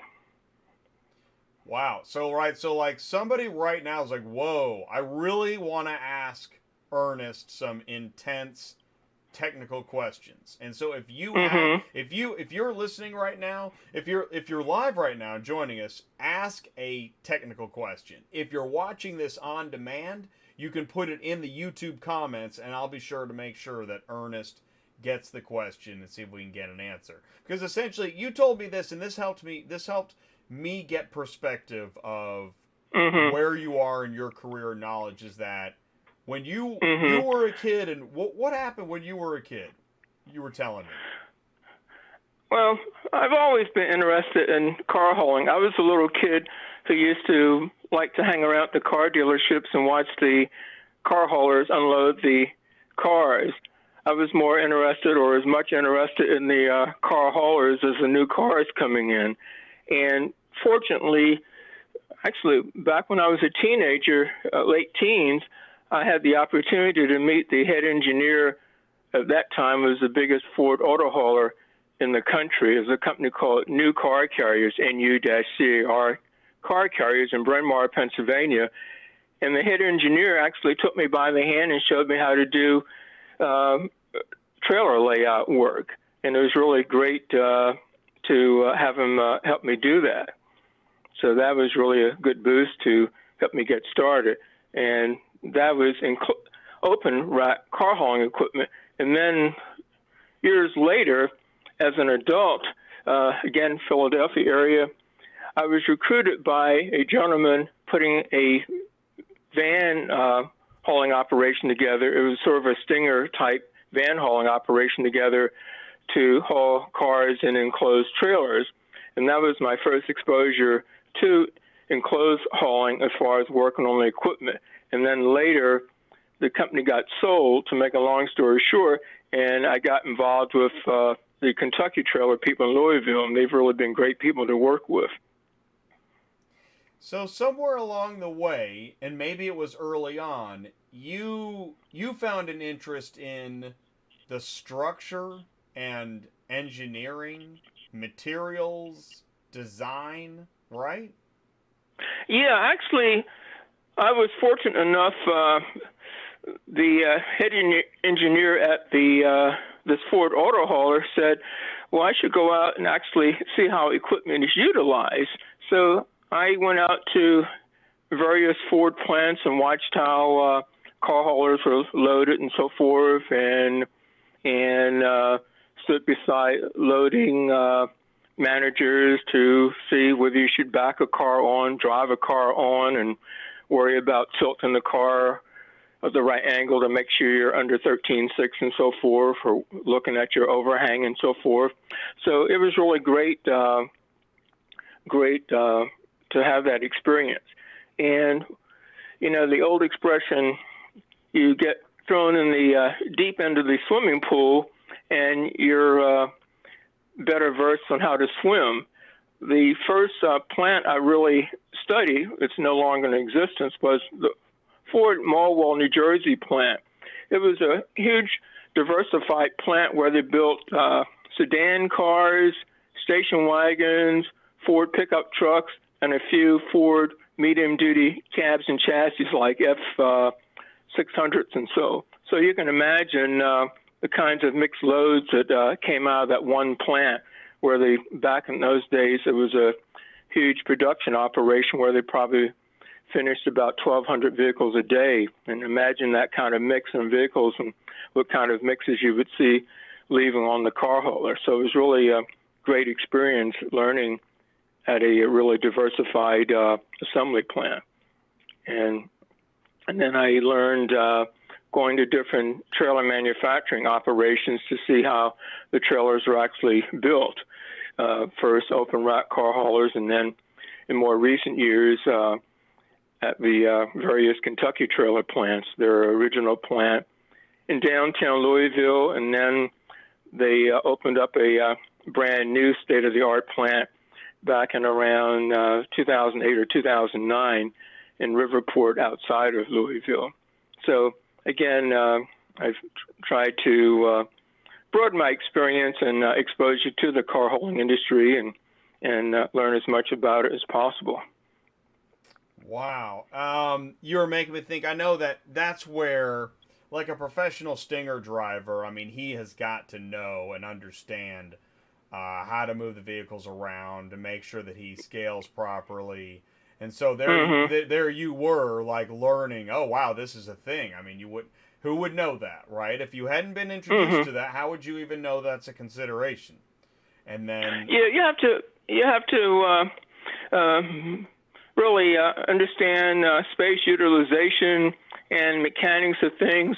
I know, for example, a auto manufacturing representative was asking several months ago about loading vehicles, and I was explaining things, and he said, oh, this is really interesting. The question came up as far as if you have a long wheelbase vehicle and you end up putting it on two different decks, like the front axle on one deck and the rear axle on another deck. And we were thinking about how, you have to remember that you move the vehicle and then tie it down or strap it down after you get it in position. And then, of course, the same consideration as you're getting ready to unload that vehicle to make sure that you're unstrapping or unchaining that vehicle before you move it on the two different decks, though. And there are a lot of things that car hauler drivers really have to think about all the time. Yeah. One thing. This is early in 2020, but one of the biggest things I've heard drivers talk about during 2019 from different parts of the country is the fact that, as we all know, if you're just driving on the highway, about how the vehicle shipping population has really changed. There's so many loads of SUV vehicles today, and as opposed to a greater mix of sedans years ago. And of course, a lot of cases, the SUVs are getting bigger because the auto manufacturers are saying, well, their competitor has a slightly bigger vehicle. Let's make this vehicle bigger next year. It could be maybe an inch wider or a couple of inches longer and so forth. And to the average person, it's not that big of a deal other than the fact that, hey, you have a little more leg room or a little more storage room. But when you're talking to a car hauler driver where they're regulated by only having 102 inches width of allowance by the federal regulations, or you only have 13 foot 6 inches in most states, or maybe 14 feet height out in California, every couple of inches makes a difference if you're having a larger vehicle every year, which is a big challenge for drivers. You just made me think about like when Hummers hit the market. Well, yeah, actually, I was thinking about, say, for example, back, say about 4 or 5 years ago, when the Chevy Tahoe or Cadillac Escalade was redesigned. That grew a little bigger. Now I understand that for 2021, the Chevy Tahoe or the Cadillac Escalade will grow a couple of inches more.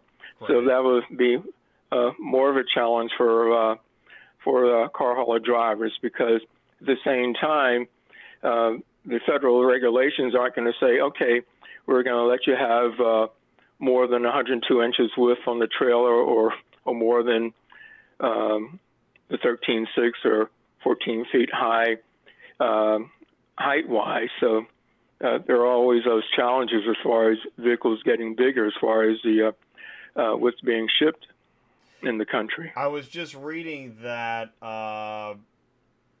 there is, I can't remember the automaker, but there is a movement to move into what they called second or like generation 2 electric vehicles. So rather than combustion engine vehicles that are just going to be electric, truly redesigning the vehicle and materials to accommodate heavier batteries, right, and lighter body and chassis.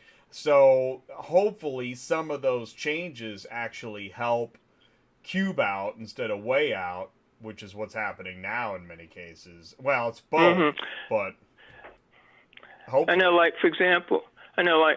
for example, I read a worldwide publication. I'm sure you've probably seen it too, the Automotive Logistics publication that comes from London, and also Finished Vehicle Logistics. And they've been talking about how in recent times or in the future, you have heavier overall load vehicles because of the batteries. Oh, yeah. And Europe is having a major situation. Yeah. And at the same time, in this country, in a lot of states, you have the situation where over the years you've gone from say a 65-foot Stinger car carrier to 75-foot to 80-foot, but you're still, in a lot of cases, you're at the 80,000-pound gross ceiling as far as gross weight. So that's an issue because you're having a potentially heavier vehicles, but you're still under that legal weight ceiling, though, which is an issue. It really does beg that automakers do need to change up the materials if the batteries are going to be so heavy. And in fact, automakers are also getting into the battery business. So yeah.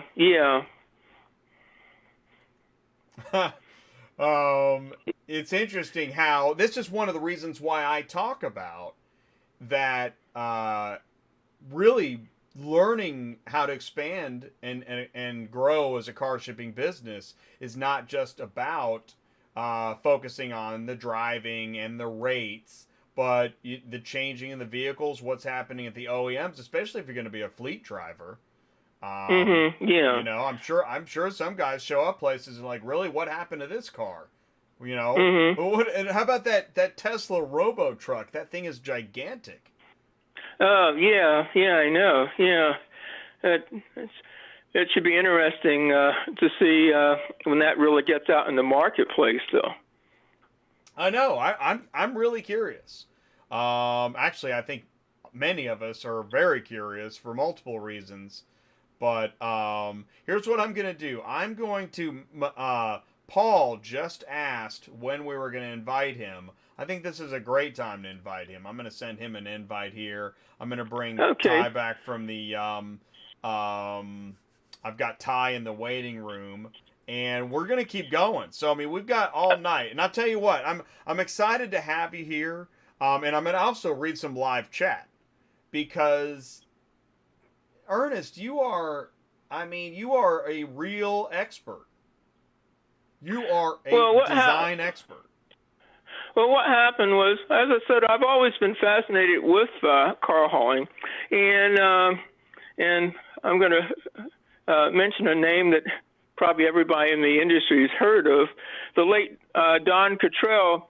I remember when he was living, you know, the guy who founded Cottrell Trailer, he was saying that I need to really keep up with everything and learn everything I can about the industry. And that's what I tried to do because he said, if you're interested, you really need to keep up with. And I've tried to do that as he suggested. Well, that's, you know what? And that's where we sometimes we feel a calling. Like when he said that to you, you really paid attention. Right. I got it in my head sometime a few years ago that, hey, I think I can help. I think I can help the auto transport industry stay connected better. And that's I'm answering the call. That's my purpose now. Right? Yeah, because it's one of those things, if you really have a fascination for something, you really need to keep up with it, though. And, yeah, I've always loved the industry. And that's it. I'm sure you felt the burden. I'm sure that after Don passed you the torch, or however that works, you thought, well, now, wait a minute. There's really a lot here to do.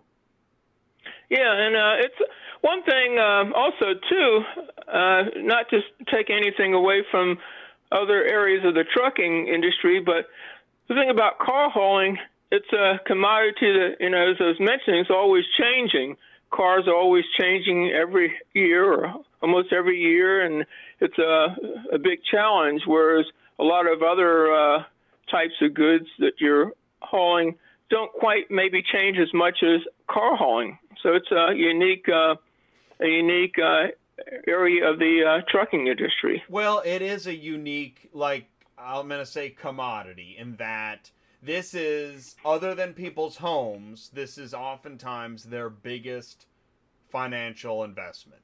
And it's critical to their lives. People love their cars. They rely on their cars. I could restate that. People love their vehicles. They rely on their vehicles. And so this is an industry dedicated to helping people move their very important automotive assets. Paul, can you hear and us? also too, and also too, I was mentioning something to OEM logistics guy, and I was telling him that actually some private cars, in a way of speaking, are more expensive than a brand new car, because I say, in the sense, you have, say, a brand new 2020 car that costs $45,000. Well, that's $45,000 worth of metal and plastic and so forth. But take the similar exact car like that in somebody's household, that's not only worth $45,000, it also has a sentimental value because it's part of the household, though. That's the thing. It is. How do you calculate sentimental value? And why would you skimp? Why would you skimp on something so important? Yeah, so that's another thing about, say, private car hauling or snowbird hauling, where you're running people from, say, the north down to the Florida in the change of the seasons or whatever. So private car hauling is also unique in the sense that you're not only hauling a motor vehicle that's worth X number of dollars in the sales market, you're also hauling somebody's sentimental attachment too. So. I think that, by the way, Paul, can you hear us? Yeah, how's it going, guys? Hey, Paul, Hi, welcome Paul. to the show. Hey, Ernest, Jay, Ty, if you're out there, and the listeners, I hope everyone's having a great night. Yeah, it's good talking to you. You too. It's good to see you on the show, Ernest. And Jay, thanks for having me. And I'm really glad you got to get Ernest on here. I know he's a wealth of information. I always enjoy talking to him. Good to see you, Ernest. Oh, good talking to you, Paul. I want to thank you. Yeah, I mean, Paul, I think this was your idea that I get in touch with Ernest, and we've been talking about this, and now, I mean, here we are. It's pretty neat. It's pretty neat indeed. Yeah, I know Ernest has a lot of he knows a lot of history about the industry, which I've enjoyed because he's taught me a lot. And I don't know, someday I hope we're able to get some of the pictures he's got up here. It'd be kind of neat. I know he's got most of them as photographs and not digital, but if we ever get a chance to go through some of the photographs and hear Ernest talk about some of that, I think the listeners would really enjoy seeing some of those stories. I know I've enjoyed hearing them and seeing the pictures that Ernest has had a chance to share with me. So yeah, we should do that sometime. I have a lot of hard copy photographs here in Virginia that are just in hard copy files. They're not in the computer or digitized or anything like that. As a matter of fact, there was a guy who used to be a OEM logistics official who came here to a meeting in 2019, and he stopped by to look at the collection, and he said, boy, this is really something, though. So, yeah, I've really enjoyed continually building up the collection. Again, it goes back to the thing about what the late Don Cottrell told me about, well, you need to keep up with everything. So in trying to keep up with everything, I try to continually build up the picture collection so that I can keep up with everything that's going on today, or look to see what was going on yesterday, and help me as far as having a better knowledge of the equipment and the industry, and also it helps as far as developing new ideas. Well, here's what's cool. Now I know you can't see it, so I'm going to describe it, and I'm sure you can picture it. I found many car haulers online, many pictures, and I was adding them to a Pinterest page. So on my screen right now, I've got a 1987 Ford new car carriers, the D7294. Oh, uh-huh. It's on screen right now. And I mean, there's a lot of great pictures. I'm going to guess that some of them are similar to what you have in your books. Hey, Jay. Is that, you're saying new car carriers, is it a blue and white truck? Yeah. Oh, okay. Yeah, what happened was New car went through a number of changes. Originally, I think their trucks were sort of a medium grayish green with orange letters, and then later they became medium orange with green letters, and then at some point Ford Motor Company had asked their Ford auto haulers to do their trailers in, I think it was around 1970, don't quote me on the date. They were called a lead gray color. And that didn't last very long, and then they switched to the blue and white. And a number of the companies had the blue with white trim and with the Ford logo someplace on the trailer. Or in some cases, they might not have had the Ford logo. They just had the blue and white colors.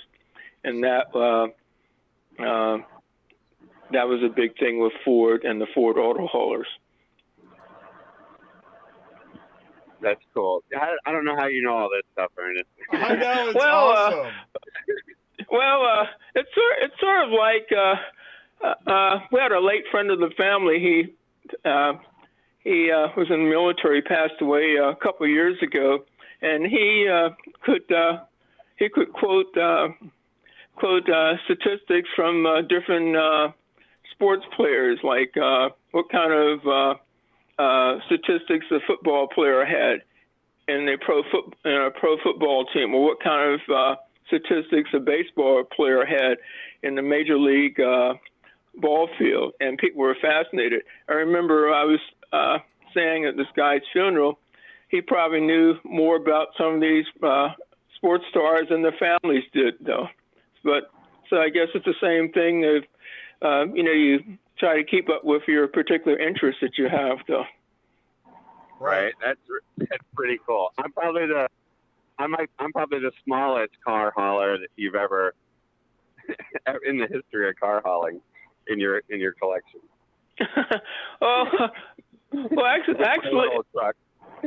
Actually, Hey, I was I pointed Ernest. out to. Hey, Ernest. Yes. Hey, it's Ty. Hey, Paul. Hey, Hey, Ty, Ernest. good to hear from you. Yes, man, how you hi. doing? Hey, Ernest, do you make small car haulers enclosed? Actually, just working on the layouts for the 53-foot car haulers. And one thing that it's a sad, unfortunate thing that happened, as I said, that my firm is working with a fabrication shop in Winchester, Virginia, and was working with the trailer shop manager, and he suddenly passed away. And so with the new shop manager, we're trying to get things sort of focused on the 53-foot trailers, and then as we get further down the road, we can hopefully broaden to other types of haulers too, because it was a unfortunate situation. Hey, Ernest. Yes, We had a couple guys in the live chat asking if you made a 3 or 4 car enclosed. Thanks, Tom. Yeah, actually, if you're talking about a 3 or 4 car, yeah, we can do that. Are you talking about a 3 or 4 car 53-foot or shorter trailer? Probably, I'm guessing if anybody's asking about a 3 or 4, I'd say it's probably got to be small. 48-foot, maybe? Well, actually, we do have several companies have put 3 car haulers in 53-foot Kentucky trailers. It's a quick, simplified load. Now, I've never worked on a 3-car layout, but I've worked on a 4-car layout. I think a guy in the live chat was wondering if you could convert his Kaufman 3-car into a 3-car, 4-car enclosed. Well, the thing is, though, as I said, though, in working, just starting with this new different shop in Winchester, Virginia, we're trying to focus on the 53-foot trailers first, and then get the new shop manager orientated towards that, and then we could branch out. It was unfortunate that the other shop trailer manager passed away this past fall, a few months ago. Hey, if you take a 53-foot enclosed, how many cars can you put in it? Well, 53-foot enclosed, I have layouts for 4, 5, or 6 vehicles. Right. And I did a layout that was 5 R6 where you could put the ambulance or whatever in the back if you wanted and flip it back and forth. That's just taking a normal 53-foot dry box van and converting it, and then you can stuff 6 cars in it. Oh, well, not so much a 53-foot dry box van, in the sense that when I think about a dry box van, I would think of say like a freight trailer, like say a JB Hunt 53-foot freight trailer, meaning that there's probably about 110 inches of vertical interior height from the floor to the ceiling. What we're working on is drop frame electronics van trailers, where depending on the tire size, it could be anywhere from 120 inches to 126 inches vertical interior height. You would have upper floor over the kingpin and fifth wheel area, and then you would have a main long floor, and that main long floor would be anywhere from, as I said, 120 inches to 126 inches, depending on the tire size, whether it's the small 17.5-inch tires, the medium 19.5-inch tires, or the large 22.5-inch tires. But who would be your best customer? Well, we're looking at several different things. We're looking at some movers who want to also haul cars, and we're also talking to some people in Michigan who we're talking to about hauling specialized enclosed car hauling, like, for example, model cars, prototypes, or show car tours. Like, for example, OEM would say, hey, we're in the auto show season. We need to get some vehicles to the New York Auto Show or the Chicago Auto Show or one of those auto shows, and we want to have several vehicles in there and enclosed. And it could be, as I said, also prototypes.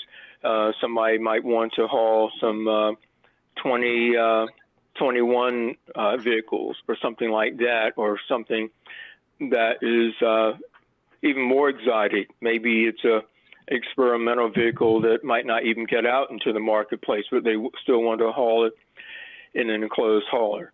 So those types of things. Plus also, too, you have the situation that the population of luxury vehicles is growing in the country. You know, they talk about there are more and more wealthy people, and there's more and more high-value vehicles that might need hauling, but at the same time, they might not want to haul them in an open trailer. I know I've heard car dealer people say in the wintertime, it seems like all the cars that come into the dealership are slate gray color, meaning that they've picked up all the road dirt and road salt and all that, as opposed to if they came in an enclosed trailer, though. Right. I think you got another customer, though, Ty, that he missed is like guys like myself, which is how I met Ernest, looking to build a trailer, you know, that I'm getting into enclosed hauling. I've got some experience, so I feel confident ramp loading and not needing a lift gate. which is one of the, that's a big deal to be able to ramp load successfully. But once you could do that, then you kind of don't want the lift gate because it insets the rear door on the enclosed hauler about 6 inches per side, which limits the size of vehicles you can get in and out. So if you want to be able to have the versatility to haul, and say in my instance where I want to be able to put maybe a large truck on the back of my 6-car hauler, and be able to move my upper floors around a little bit, talking to a guy like Ernest really gives me the ability to be in control of my trailer, and to not just to be in control of my trailer, but to actually build a successful 6-car enclosed that works for me according to my build, or kind of what Ernest was touching on with people in the industry need customized things. That as an enclosed car hauler, there's certain things that I see in the industry that I need that I feel I could build into my own trailer. And that's when I contacted Ernest about, doing stuff like that. I had a little experience building race car trailers, so I kind of felt like I could do that myself. So, I mean, at this point, I feel I could build a very good, successful 6-car ramp loader that works for me in my design, and keep it under $75,000, in the $50,000 to $75,000 range, using Ernest's system if I choose to, instead of going out here and just buying a turnkey, brand new with the XL trailers like they sell for Kentucky, which they're wonderful trailers. Don't get me wrong, but they're $250,000, and that's hard to get into as a new carrier. And it's I don't necessarily always want everyone to decide all my options for me, so it's nice to have that versatility working with. Well, one thing I've said, as far as you were talking about the full package liftgate enclosed car hauler, it's sort of like using Toyota as an example. Okay, Toyota builds the Lexus car. Well, maybe people can't or don't want to spend Lexus money buying a Lexus vehicle, but at the same time they can get a nice Camry car. Just like, for example, maybe instead of getting the liftgate hauler that's say $200,000 plus, as Paul was mentioning, you can get a trailer that's a lot less with just using ramps in the back. Plus, also another thing too is, as Jay and I were talking earlier this evening about some vehicles getting heavier, with a liftgate on the back of the trailer, you might not be worried about the 80,000-pound overall gross weight, but maybe when you're going through a scale house, maybe you might have too much weight on that back axle tandem. Well, yeah, with a liftgate. To some of those guys, I mean, some of the guys that only run 2 axles on their 6 cars, I mean, they basically pay, every time they roll across the scale, they pay an overweight ticket on the rear axle. I've noticed, some of the horseless carriage trailers recently, they've been adding 3rd axle trailers, 3 axles, to try to avoid some of that. I guess they got tired of paying all those tickets. Yeah, because, well, I know you're talking about horseless carriage. I've known Frank Malatesta, the owner, for years, and he's always had a mixed fleet. Some of his trailers are actually the 3 different types. He has assortment of 3-axle trailers. He has assortment also of spread tandems, and then he has some closed tandems. So he has 3 different types of trailers that he's running. But like I was saying, sometimes you can run into some axle weight issues with a 2-axle closed tandem type of trailer with a liftgate, and you're hauling heavy vehicles inside. Right. Well, that's the advantage of a ramp load. You get it's less weight on the rear axle. You get wider width through the door. Yeah. So both of those things are a high value to a car hauler, and using your list system, you can kind of configure what goes on. It sounds like you're starting to develop more of a standardized trailer that you're offering in 53 foot. I haven't been over that with you recently, but actually, there we can customize it. So. Well, actually, somebody brings us a 53 foot trailer. We can work with different types of layouts for them. Because, we want to sit down and work with different types of layouts so that, we don't have a cookie cutter type of thing, but we can say, well, you want to do this, or this guy wants to do this, or this person wants to do this. So, that's something we would like to be able to put out the welcome mat here in Virginia and say we would like to work with different types of layouts to complement what people want. Right, that's awesome. And back to what Ty was asking about the guy in chat. As far as a 3-car enclosed, that can be as simple as just picking up a 53 foot electronics van and ramp loading. You can ramp load 3 cars on the bottom pretty quick, and you can do that. You can pick those up used for 15, 20 grand if. That'd be the startup price. Depending on how nice you want your trailer to be, it would go up from there. So 3-car, pretty simple. 4-car, a little different. Yeah, but like I said, I've been focused on the 4-car, 5-car, and 6-car. But like I said, we can work on different types of layouts for people here in Virginia, and the equipment has a. For anybody who's interested, the equipment has a Facebook site. It's called RAD Auto Transport Modules. I'm glad you said that. Here's what I was going to say, is that I want to share this. Let's see, we got Paul's face taking up the screen. Paul? Hey, Paul! Hey, what's going on, Paul? We got removable adjustable decks, RAD. Auto transport modules on Facebook. So if I go there, I think some people want to see some pictures of. Do you have some pictures up here? Yeah, well, the Facebook has pictures. Let's see, we got RAD Auto Transport Modules. Okay, I'm here, and because if somebody really wants to dive in, I think we got a few people that want to dive in and see some of this stuff. In fact, there's that picture of you've got a GMC on kind of a removable, adjustable module deck, right?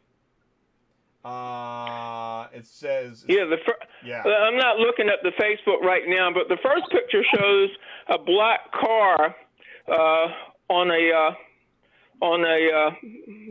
deck up near the ceiling in the back of the trailer. Got it. Yep. Yeah, and then there are other photos too. And so talk about this black car sitting on this. Is this a removable adjustable deck module that the car is sitting on? Yes. Also, one other thing I want to point out too, that car is sitting on what we call an open center deck, like a lot of the enclosed car haulers. It's an open center upper deck, but at the same time, we also have a platform type upper deck. In another photo, there's I got an open bottom module. Yep, with a red car, and there's a guy. Yeah, there's a red car. It's some type of Cadillac. You can see the mud guards and splash guards on the tires. Yes, got it. I'm looking at it. Yeah, and that is a platform upper deck. Like, for example, you might have a situation where maybe somebody wants to haul motorcycles or three-wheel vehicles like a slingshot or something like that, or ATV. They can put those vehicles on a platform type upper deck. Don't get me started on loading motorcycles with cars. They're going on for hours. Then you got your pivot upper decks any angle that you've got with the yellow vehicle there on that. Yeah, what happened? The person who shot that photo had that car on an extreme angle like that, just to show that you can adjust that on different angles. You wouldn't necessarily have that car on that angle going down the road for two reasons. For one is one end of that module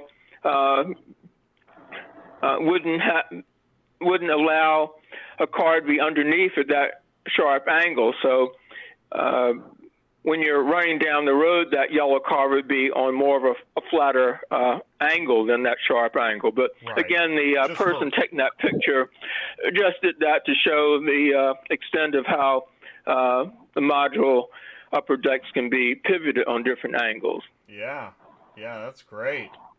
And then so then if then the next picture after that one is the red Cadillac raised, and there is a vehicle underneath it, a white vehicle parked underneath. So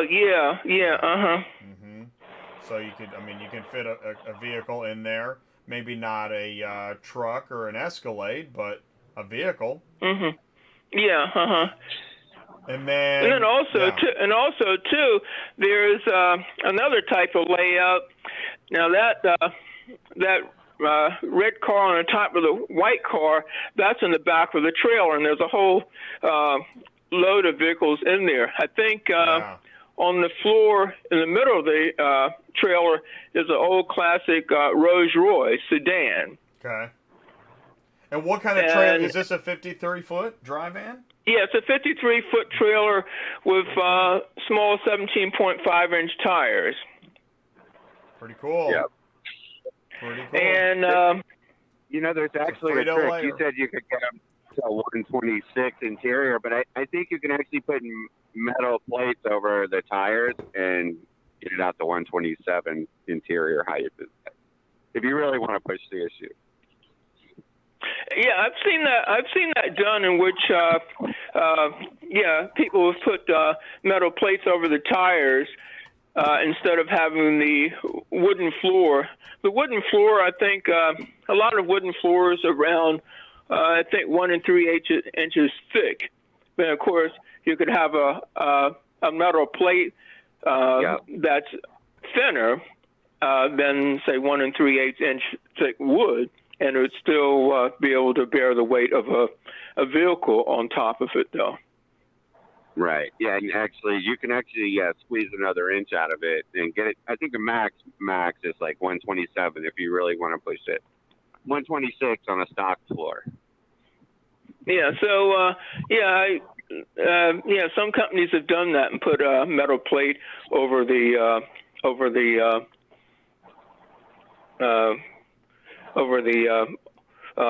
all 4 sets of tires in the tandem. Yeah, it helps.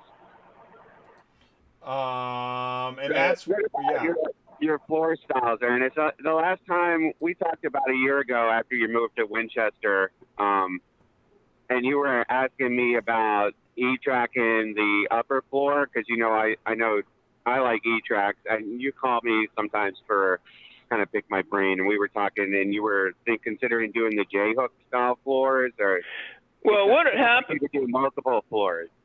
Well, what had happened was, again, with this new shop and also the change in steel prices in the country, what we did was we talked to a steel fabricator. I'm not steel fabricator, but a steel supply house, and we were going to have 1 1/4 inch diameter punched holes in the upper deck for straps, and then in the lower on the floor have E-track. But at the same time, if somebody wants to have E-track on the upper deck, we can do that instead of the punched holes.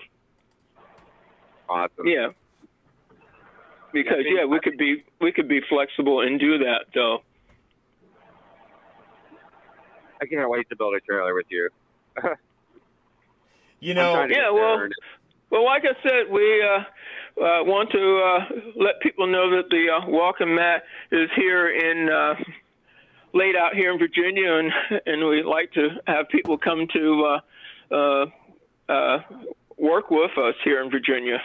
Yeah, since we're on that note, do me a favor. What is a good way for somebody to get in contact with you, Ernest? How can people do that? Well, the biggest thing is, I know, like we're doing now, we're talking, and it might be easier if somebody jots down the phone number. I'm ready. The 703-904-1875, and we could talk back and forth and see exactly what they want to do instead of, bouncing an email back and forth, and you might lose something in the transition and so forth. But call me at 703-904-1875, awesome. And we'd be happy to talk about specifics that we can do and so forth, though. And currently what you're doing is, so you're in Virginia, you've got a shop. Then, do you have a design shop in Winchester? Is that what you're saying? Well, I moved things to Winchester, and the shop that is doing will be doing the work. They've been around since 1989, doing different things in for the trucking industry. They've worked on different kinds of trucks for local fleets, and they worked on different types of trucks for national fleets, vans, and flatbeds, and different kinds of trucks. And like I said, they've been around since 1989, and I approached them about working on this project, and they said, yeah, we very much want to work on this, and we have display equipment over here in Winchester. Okay, so you got display equipment in Winchester. You can do some planning, but is Kentucky Trailer the main fabrication facility where? Well, actually, it's sort of like, I give this as a parallel. It's like Ford Motor Company builds the F-150 pickup truck, and there are companies that work with Ford to develop and produce equipment to complement the F-150 pickup truck. My firm works with Kentucky to develop and produce equipment to complement the Kentucky trailers, or now, to take it a step further, we can also put equipment in other types of trailers that somebody might have, like a Brand X drop frame electronics van that somebody has on hand or finds in the used trailer market, though. You're almost like a tier 1 supplier for car hauling trailers. Almost so like that key, because you deliver assemblies that go into a final assembled product. Yes, Yeah, okay. And when you say final assemble, like I said, we can either put equipment in a new Kentucky trailer, or we can put equipment in a used/reconditioned trailer. Like, for example, I can point people to about 4 different companies in the U.S. that take used drop frame electronics vans and repaint, refurbish, and DOT certify them. And it can be brought to Winchester, and the equipment can be put in. Or if somebody happens to have a trailer already on hand, we can take that too in the drop frame electronics van configuration. Have you ever worked with a racing trailer? No, I've never worked on a racing trailer. One thing about a racing trailer, when I think about a racing trailer, I think about where you have the cars on the upper level and the shop on the bottom level. But no, we've never worked on a race car trailer. And what's a good email address in case, because we got the phone number, but do you also have an email address in case someone just wants to shoot you an email? Yeah, it's E as in Ernest, DANDRIDGE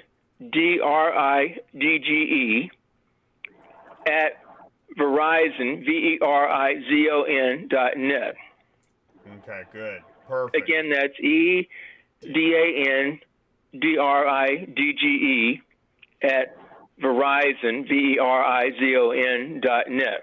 Perfect. I got it. I got the phone number. I got the email address. And you know what's cool is it's obvious in this interview, in this time we got to spend together, that you are approachable, you want to help, and you love this industry. Yeah. For sure.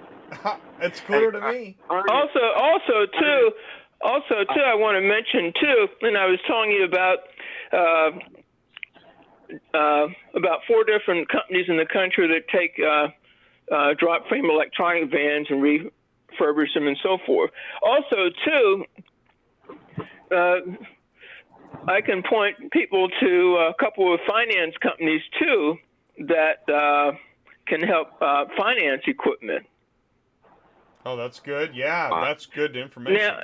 Now, I can say, well, you can contact the ABC Finance Company, and of course, it's up to you and that company to decide whether they want to work with you or not. But at least I can point somebody and say, well, here's a company that has said that they could possibly finance equipment. But of course, each case would be different as far as them talking to the trucker and the trucker talking to the finance people, though. Absolutely. What were you going to say, Paul? I was going to, Ernest was talking about working with Kentucky. So I kind of wanted to point out and kind of pick his brain for a second, because I already know what we can do with the used trailers. He's helped me with that. But as far as the new stuff, like, I just try to get some info out that, so like, if I wanted to order a new Kentucky trailer, I could work directly with you on that, Ernest. And if I had what you would do is, did you work with them to get, like, accomplish some of the things I might want to do, like change the tapered deck above the fifth wheel and things like that? Would you be able to work with me in Kentucky if I ever got to that point? Yes. Yeah. Right. So I know, like, reliable carriers, in, you know, who they are in the industry, they kind of, in my opinion, set up a certain, I don't know what you'd want to call it, like a cookie cutter kind of design for these vans with tapered decks, which I would just call it like the reliable taper, or they kind of have their order trailer that they order that most people would start with. And I'm sure you have that information on hand if you need it. What Reliable does is they order the shell, so to speak. It's a drop frame electronics van or triple drop electronics van with the tapered floor that's built at the Kentucky plant in Riverport outside of downtown Louisville. And then that trailer shell, as they called, is shipped up to Reliable, and Reliable puts their own equipment in the trailer. Right. Well, as opposed to in the case with, say, Horse's Carriage, Frank Malatesta at Horse's Carriage orders the whole package, and that comes as a turnkey complete package. He used to put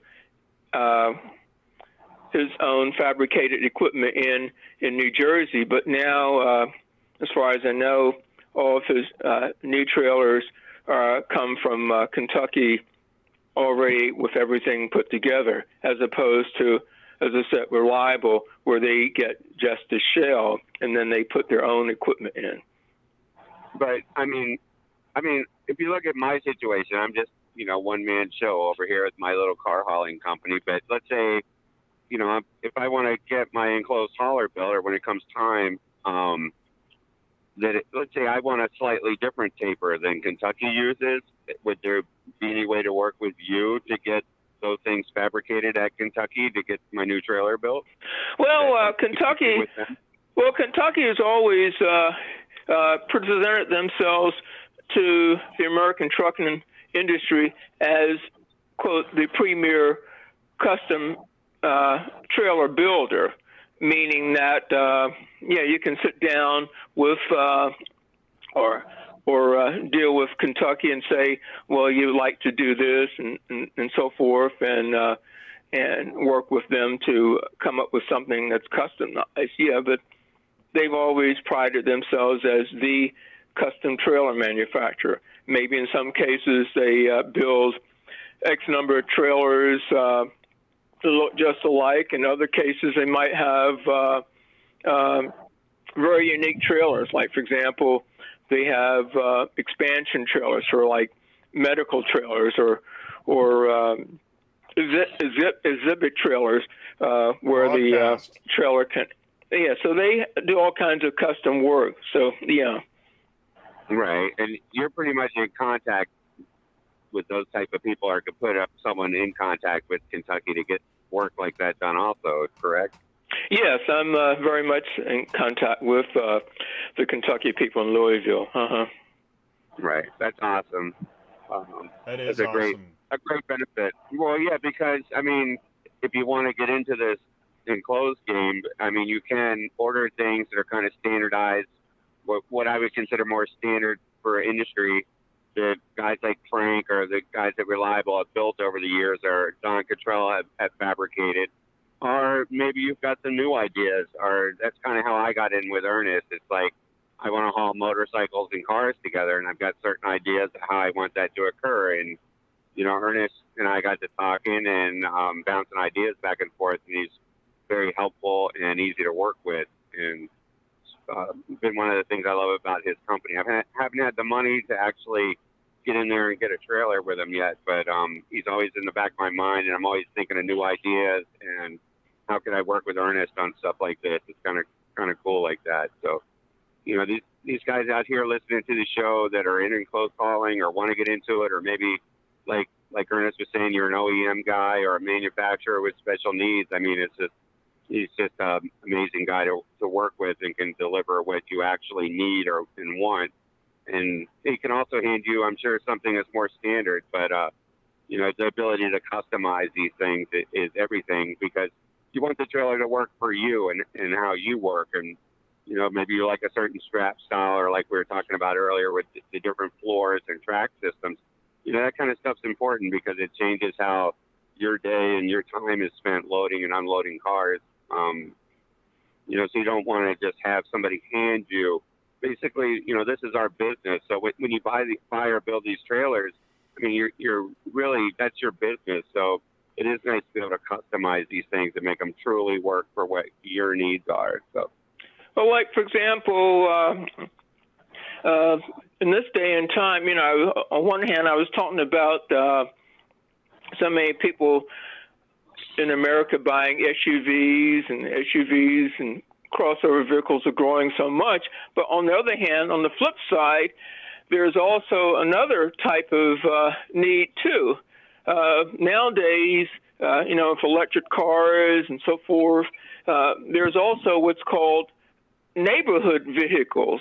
Some of them are four-wheel cars. Some of them are just three-wheel cars. They're about the size of a golf cart. Mahindra just is releasing, right? It's not even road ready, but right. Yeah, and like, for example, if you have a three-wheel car, say two wheels in the front and one wheel in the back, or take that same configuration with a slingshot. Right. You have two wheels in front and one wheel in the back. So in that case, obviously you're not going to have somebody wanting a car hauler with open center upper decks, right? Because you know you have that third wheel in the back, in the center, so you'd have that problem if you had an open center deck. So that's a case where you want platform style upper decks. And this is the case where Right. you'll hear, right, carriers advertising that they can accommodate those specialty vehicles. Hey, before I forget, I want to say this. Hey, Paul, because we've heard a lot of great things from you too. What's good contact information for you? What if somebody wants to send you an email? Can they? Yeah, they could try. I haven't been as emaily as I used to be. Well, how about phone number? What do you prefer? How can people contact you? Just call me or whatever, or text. It's 919-520-1482. If I don't pick up or get back to you right away, it's because I'm driving. I'm always driving somewhere. 919-520-1482. Correct. Yeah, I appreciate it, Jay. Yeah, man. North Carolina to Colorado and back, right? Isn't that your lane? Yeah. Well, I mean, that's one lane I enjoy because I do a lot of. You love Colorado. I've been doing a lot of work with Mike Ward out at Mike Ward Denver McLaren. We haven't been doing as much business lately though because rates have been falling off. I'm not hauling cars for 35 and 40 cents a mile like some of these people think. Good for you, man. I'm not hauling. I'm sorry, but I mean, I'm not hauling your Lamborghini Urus at 5,600 pounds or whatever. This crazy expensive car that barely fits between my fender wells for 80 cents a mile. Even I'm not doing it. No, you should. Thank you for your service and for just saying no. Right. Yeah. So I haven't been out of Denver as much. I've been telling they're like my best client, but I'm like, sorry. My trailer's not big enough to accommodate some of these vehicles. It's like Ernest is saying, I've got literally a small 2-car built for exotics, that really don't go over 185 inches in length and about 3,500 pounds. It's like, that's what I do. So, to put your big, humongous SUV in here, it's just not going to fly. Not unless you got money. Do you ever? It just takes up too much of my trailer. Do you market to car shows, collectors? Do you hit them up? Do you kind of do that? Personally, I don't know. No, not right now. I mean, Jay, I seem to I don't know what I am in this industry. It's like an anomaly, but I mean, last month I turned down 50 cars a month from West Virginia to North Carolina. It's like I just think that would be a boring existence. I kind of like running the country a little bit and doing the cooler stuff. And you like motorcycles. That's one of your specialties, right? Well, I can deal with bikes. I grew up around bikers. But you move a lot of motorcycles. Am I wrong about that? You do. I usually do. Lately, though, bikes have been real slow the last 4 or 5 months. Okay. I don't know why. Oh, that's interesting. We just had the Mecum auction out in Vegas for motorcycles, but I haven't been out west. So I haven't been paying too much attention to that. And I know last year, the carriers pretty much had that auction. I think they sold, 5,000 motorcycles or something.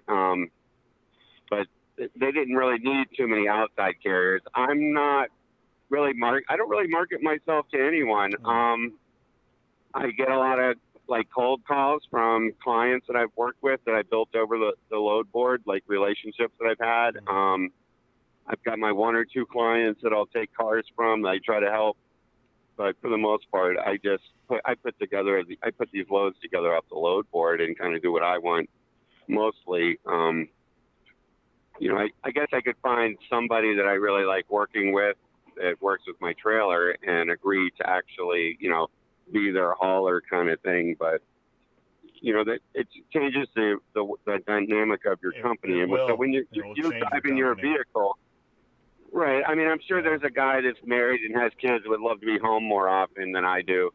That works out great for. Maybe I can hire him someday, but I'm just not there. So yeah, I kind of shudder. I'm like, I kind of shudder when people try to get me as a client or whatever. I'm like, nah, I'm sorry. You know what, Paul? You're hard to get. You're just hard to get. Well, I mean, the things pop up. It's like I said, these cars these days, I'm pulling in Oklahoma City tomorrow. Trying to get out of there between Oklahoma City and Dallas. I mean, the board is just horrendous. And I'll bet. It's almost like I need to take out a loan to haul their cars. That's not going to happen. But I keep myself open. I mean, there is a vehicle that's paying. A couple of days ago there was a vehicle paying like $1.60 a mile to get to Boise. You know, and that, I'll go grab that guy's car. Well, I was just gonna say, you're looking for the weird stuff going to a weird place, right? Yeah, I want to be. You know, I'm the guy that takes things to the top of the Rockies in the middle of winter. You know, I'm up in Aspen, Vale, Telluride, places like that. You know, where nobody else wants to be this time of year. So, and for some reason, normally these people have money for that, especially the ones. But not this year. This year, they all seem to be delusional. Oh no! Not all of them. John Haggerty paid me $2 a mile to move a Jeep to Barrett Jackson last month. But you know, that's been like further and farther between here lately. Well, it's no secret that rates are in a race to the bottom, and I mean, there seems to be no bottom. So that's actually, I was going to say this earlier, Ernest. I think one of the things I like about auto transport is it requires some reality. And I'm kind of a fan of that. I'm not really, you know, where you know, at a restaurant, you got to pretend that it's not even a restaurant anymore. I don't really get, I think it's time to stop pretending. I like telling people, no, you're delusional. Like you just said, Paul. I like telling people, I think you might be a little delusional here.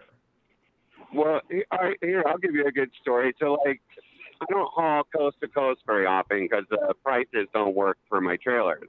You know, I don't have a big 6-car, 8-car. Right. So it's hard for me to reduce my rates to the price of these coast to coast moves. Right. So I had a small manufacturer that moves cars for Ariel Atom, and they're kind of based out of Alton, Virginia. They make sort of it's not quite a full-size car. It's not quite a go-kart. It's more like a street-legal race car. Nice little cars. So they call me to move that in a little trailer for it across the country. And, I mean, I can go look on the load board and plain as day see that car can move for $1,100 or $1,200 on the load board if they're willing to wait and do all that.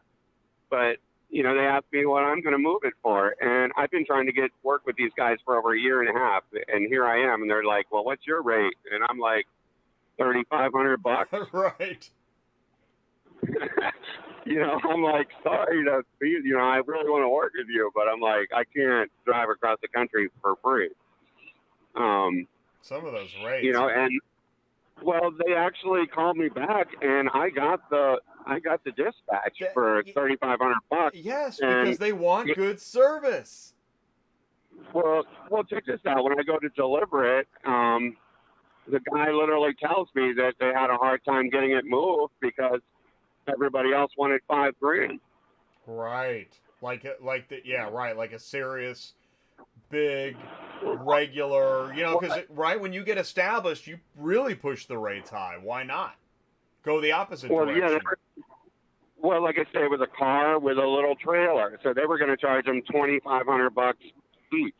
No brake on the trailer, nothing, and you know, he ran into that for a while. But that just shows you the gap, the gap between what's going on the board and what the big boys like Reliable and Donnie McAllister and these other guys. With those guys, you know, are quoting $5,000 rates for that move. The load board's saying it's $1,100, and you know, I'm over here feeling like a schmuck telling them $3,500, and the reality is I was cheap. Well, every man's garbage is another man's treasure chest, or whatever they say. But I mean, essentially, this is why when people say don't take the cheap freight, they mean it. Like you can hold the line if you have to if you want the business, you have to present the logic. Some of the brokers I've talked to are talking about logic. If you can present the logic as to why this idea you have right now is not the right idea, you can actually make that sale. Right. So that's great. Good for you, man. I'm doing my best. I don't really do a per mile rate. I guess you could work it out at the end, but whatever. Per mile. I do per capita. capita. Do it per hour. Yeah, Yeah, it makes. Well, no, like right now, I like that.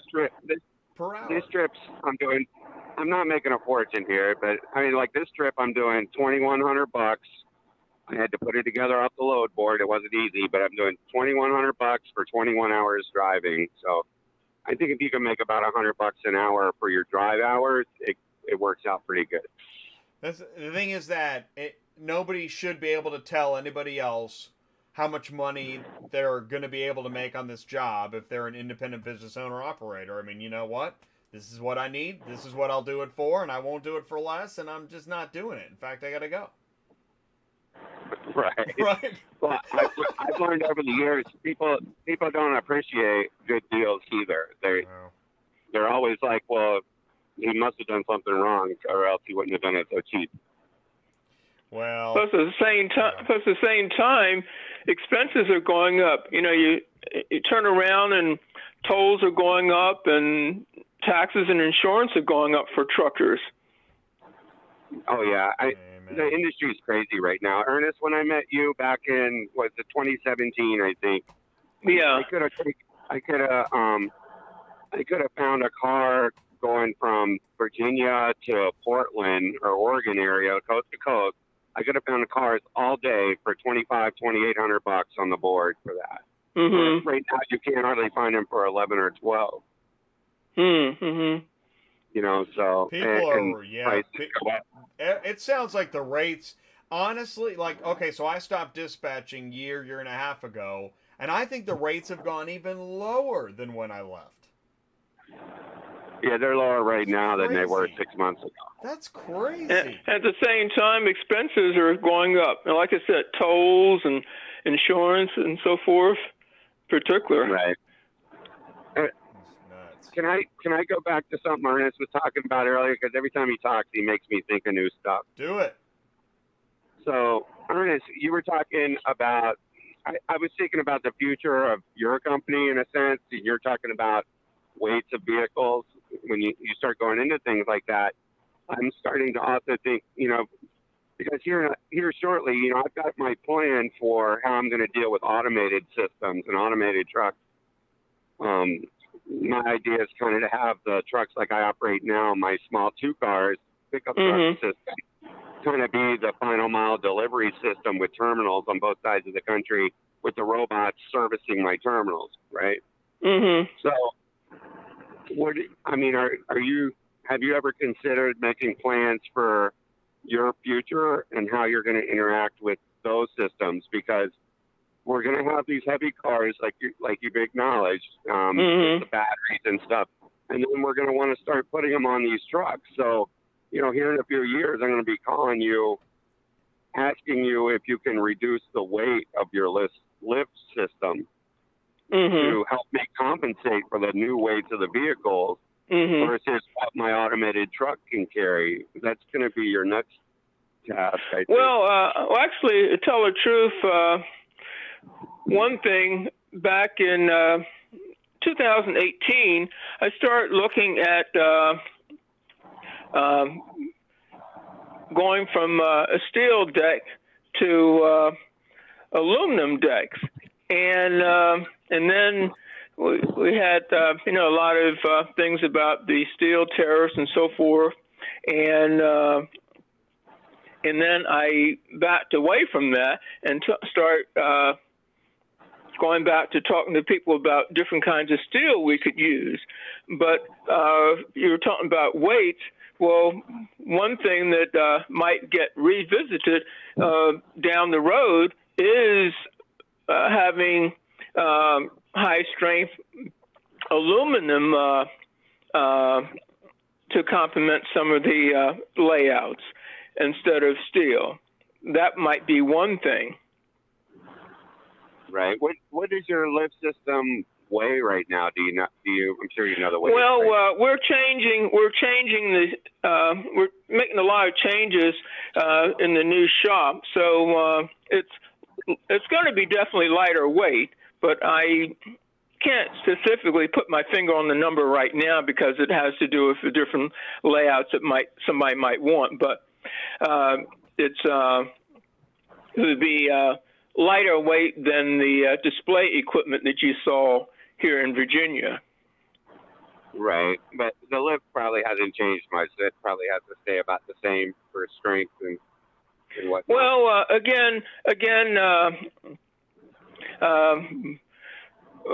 we're looking at different ways to change it, and then we're working with Winchester, Virginia shop.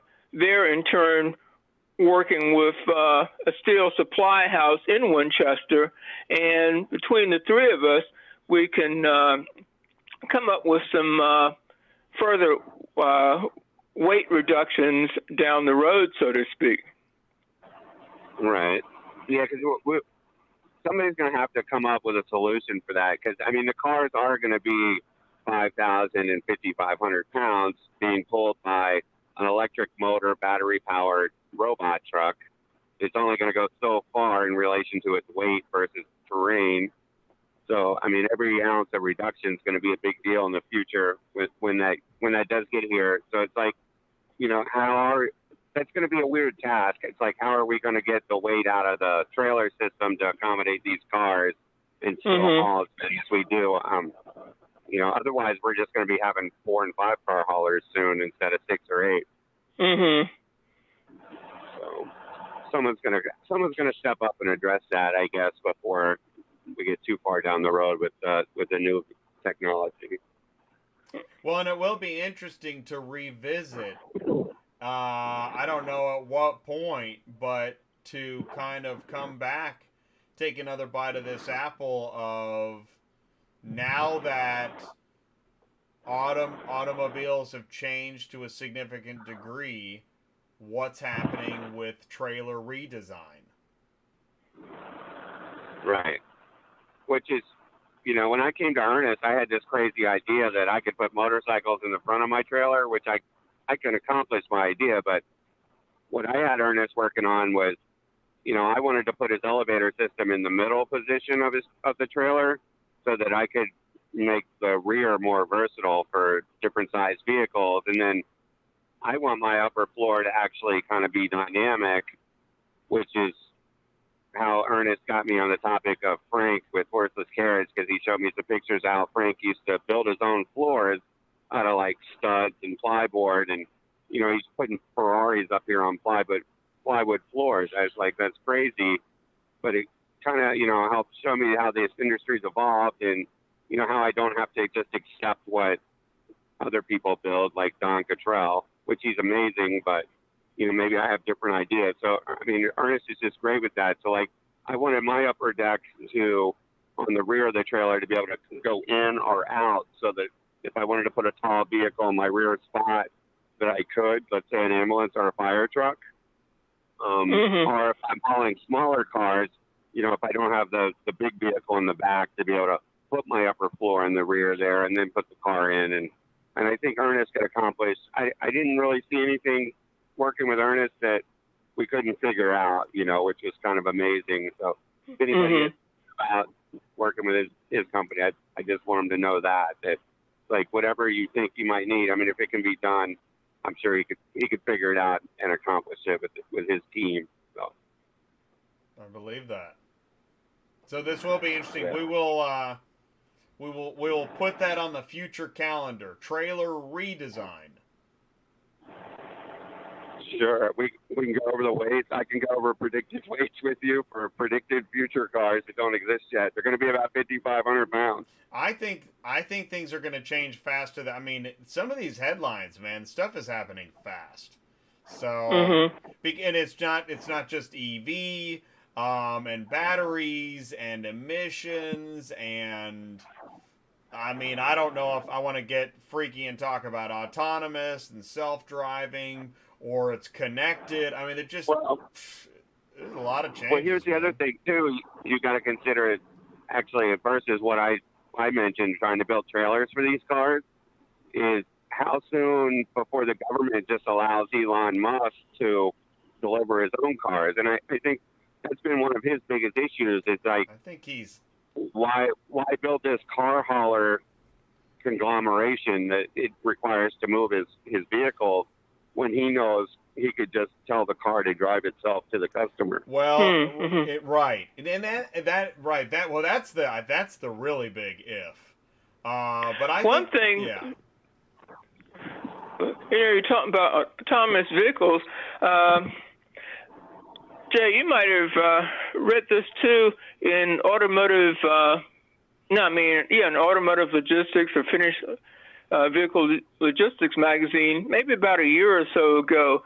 One of the I think European premium manufacturers was envisioning autonomous vehicles doing one thing. They were saying that one step might be, as they call it, baying the vehicle. Like, for example, the car comes out of the assembly plant, and you put it in, say, bay A56 or something like that. And maybe you could somehow get that car to go to bay 56 or something like that. And maybe the driver, when they're getting ready to get that particular car, they can somehow activate that car to come from bay A56 over to where their trailer is, and it would save them having to go search for the car in the lot. That was just one example of maybe the next baby step as far as autonomous vehicles and helping the car hauler driver and the car hauling industry, not having to have a driver or a person placing the car from the factory building into the yard, or from the yard over to where the hauling trailer would be. Right. And I think Elon just wants to drive it straight to the customer's garage. So here's the thing: is I think that Department of Homeland Security and other organizations would say we don't have security to get us to that point yet. Just as insurance companies would say we don't have insurance and laws to get us to autonomous vehicles yet en masse. Self-driving cars. This is a reason why self-driving cars, to many people, are a really long horizon arrival because of the laws and insurance. And I think security of the vehicle itself, you grant a vehicle that level of autonomous motion, and you have got a giant security hole. So we have a lot of interesting things coming up. Yeah, there's a ton of stuff. So, it's weird preliminary design for a little robot thing that can go underneath the car, attach to it, and then drag it into the trailer.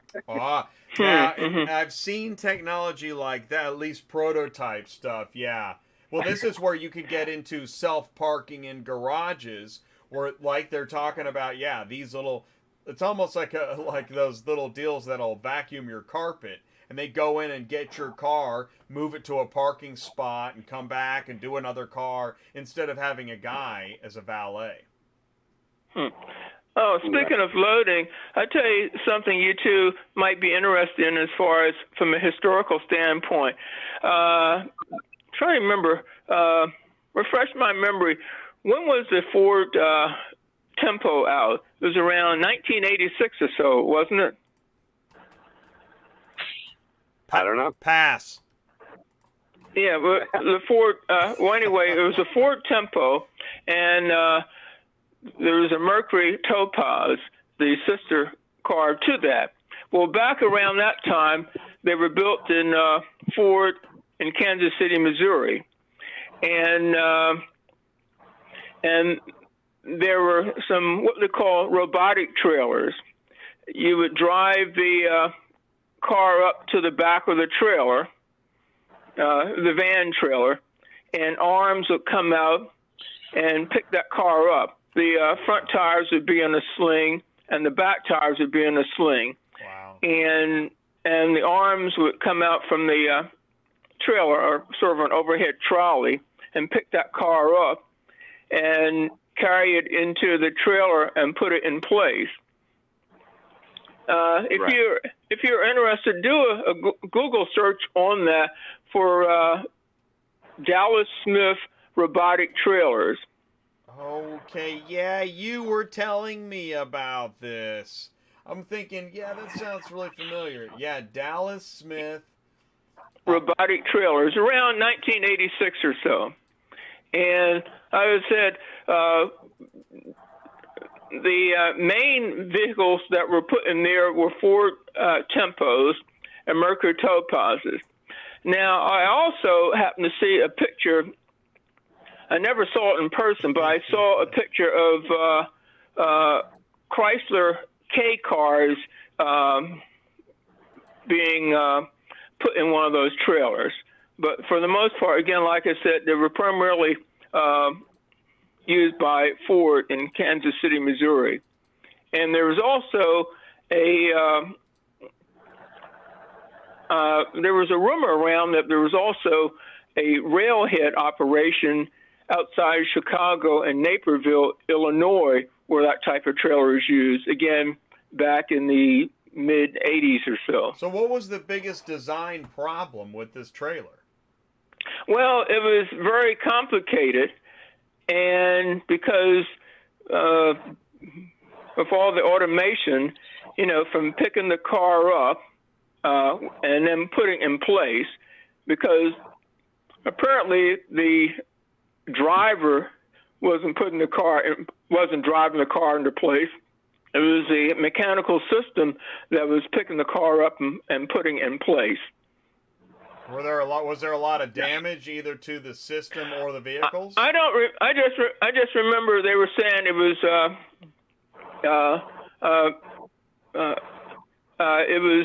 a way of automated loading, and I just remember it was with the Ford Topaz. I mean the Mercury Topaz and the Ford Tempo. It's pretty interesting. It sounds like they're almost using like an overhead crane system, though, right? Well, they are. That's the picture. I found the picture. That's it. It's an overhead crane hanging out the top of the back. Yeah. Are you looking at what kind of cars do you see? Is it Ford Tempos or Chrysler K cars? Well, this is where I can't tell you specifically because they're similar models, but we've got the white. It's basically a 53-foot drive-in. No, well, not exactly, but it's white, and it's got the two stripes on the side, a red and a blue stripe on the side. And the tandem was West Coast. The tandem was all the way in the back of the trailer. Yeah. And it had a really low belly in the center. Yes. Yeah. That's so weird to look at. When I was asking you about weight reduction for future, like lift systems to accommodate the car, that's kind of my initial theory that went across my head, or in my initial brainstorming, is that you might have to eventually, to do something like that, come off the pneumatic system that you're using with the big steel. And my first thought was to kind of have something sounds like similar to what you're talking about, but just have a stationary fixed position lift, kind of that goes off of like soft straps, like a crane would use to come down and lift the car up, and just lift it one time off soft straps from the ceiling without moving it back and forth like this robotic trailer you're saying, which that would add a ton of weight and other engineering problems. But to just simply lift it, that might be the weight reduction system that actually accommodates the newer vehicles in these trailers, or something similar.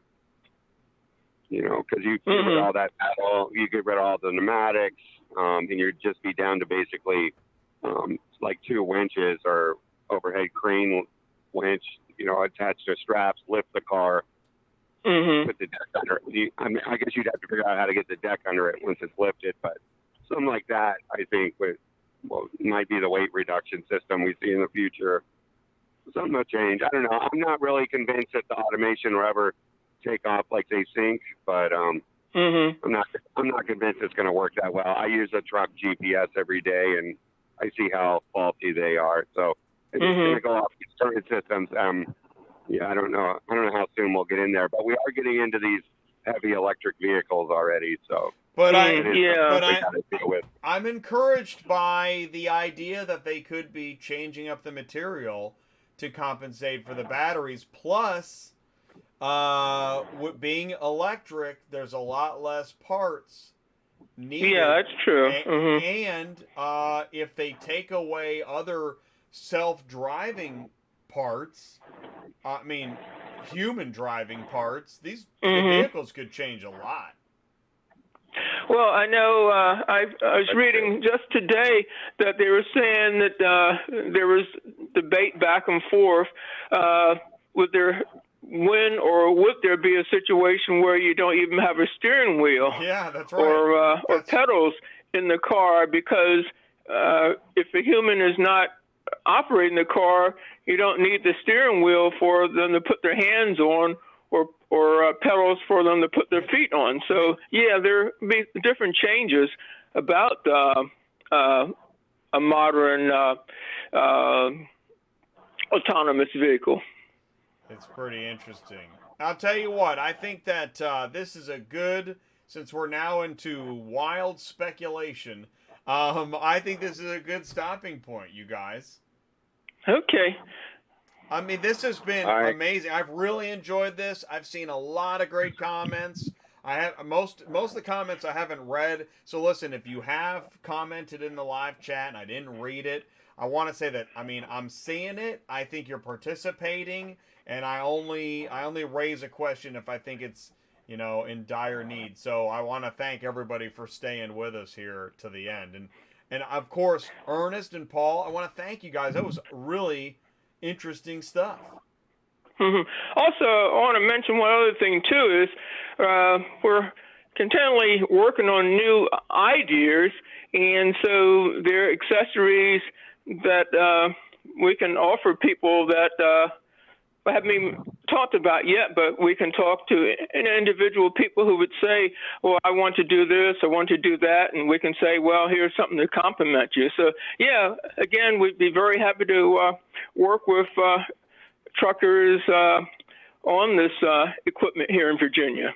So I'm gonna post it again. So you've got guys, this is a repost, so this will look a little strange. It's going to say Auto Transport Intel, but 703-904-1875. You can call Ernest, and then you can email him, edandridge@verizon.net.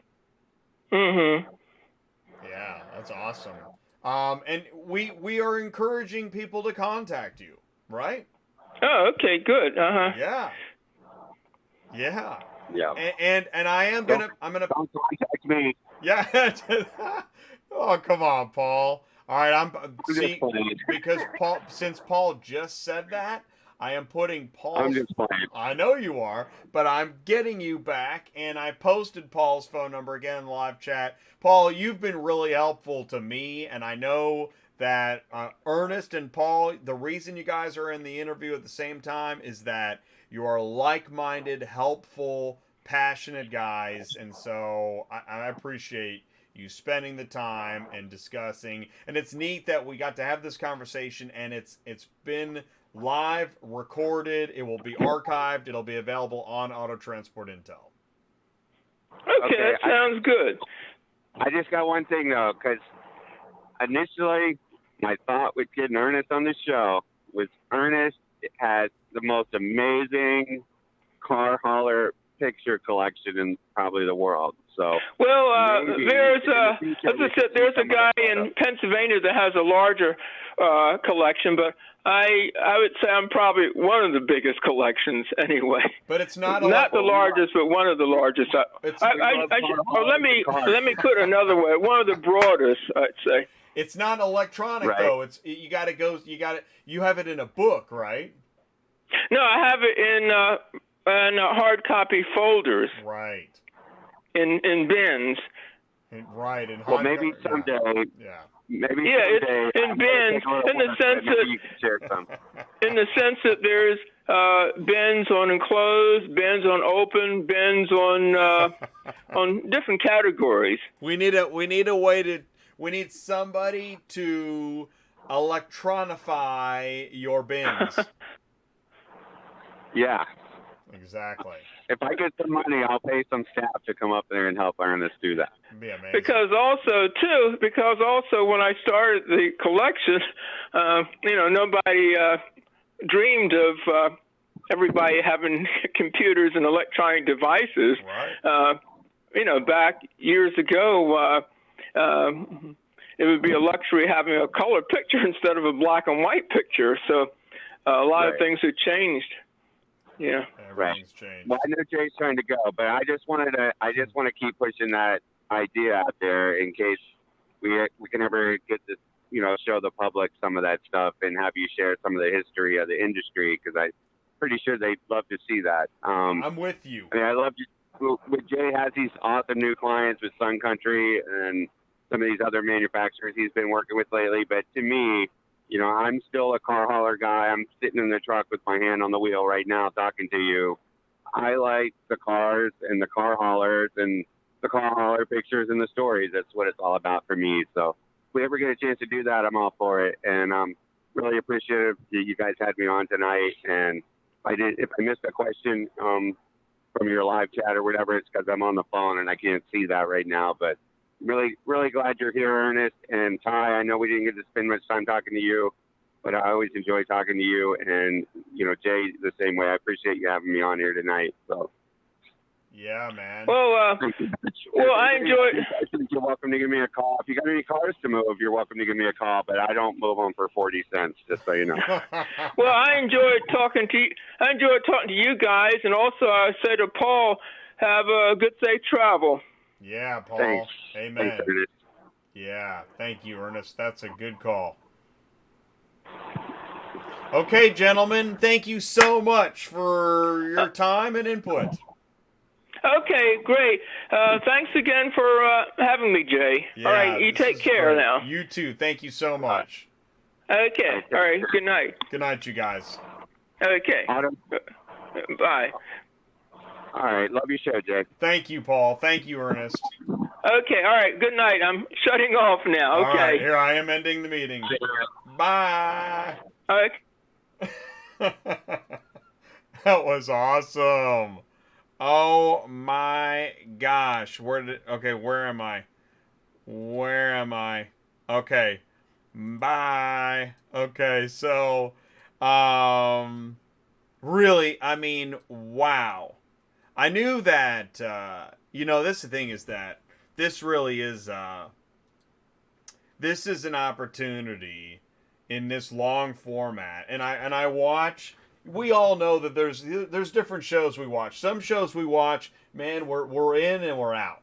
And there's something about Auto Transport Intel where you can do that, but it's such a long show that hopefully you can get comfortable and hopefully we can get interviews just like that one. I think there were long sections where, I mean, you're in a specific zone topic. And this is the kind of information we want to hear, share, and my goal week after week is to keep on delivering the goods of bringing interviews and experts in the car hauling industry, community, within different silos, because we are so fragmented. And you know what I'm really excited about?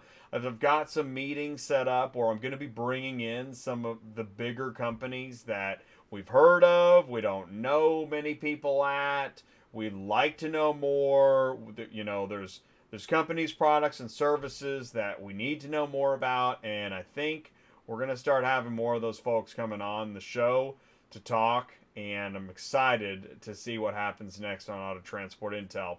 I want to say this before I let you guys go, that this is kind of neat. In 2 weeks, I am going to have the art of VIN decoding with Data One software. Man, if you want to learn about VIN decoding, if you need a VIN decoding part of your software offering, or you have questions about, my VIN decoder blows or mine is the best, this is the show. You're not going to want to miss it. That's in 2 weeks. I believe that's February 11th. On Auto Transport Intel. And then in 3 weeks, we are going to have Easy Auto Ship. Now, last week we had Joseph from Easy Auto Ship. He was on the show. Well, this is going to be a whole Easy Auto Ship show. We're going to be talking about POV car shipping, learning about what it's like to be a broker, working with individual car shipping customers. And, you know, I also hope, I do hope this. I hope that by watching Auto Transport Intel, that I'm helping you learn just as I learned as a dispatcher. Believe me, I went home every night cussing up a storm about brokers. And yeah, I'm not saying it's not real. It's because you can cuss up a storm about anybody in this industry. But there's a lot to learn about what each other's doing, and maybe incorporate some of that business practice into our own business if possible, so that we truly grow a business and serve the customer, because ultimately seeing somebody happy with their keys, that is the goal. So I'm here every Tuesday night.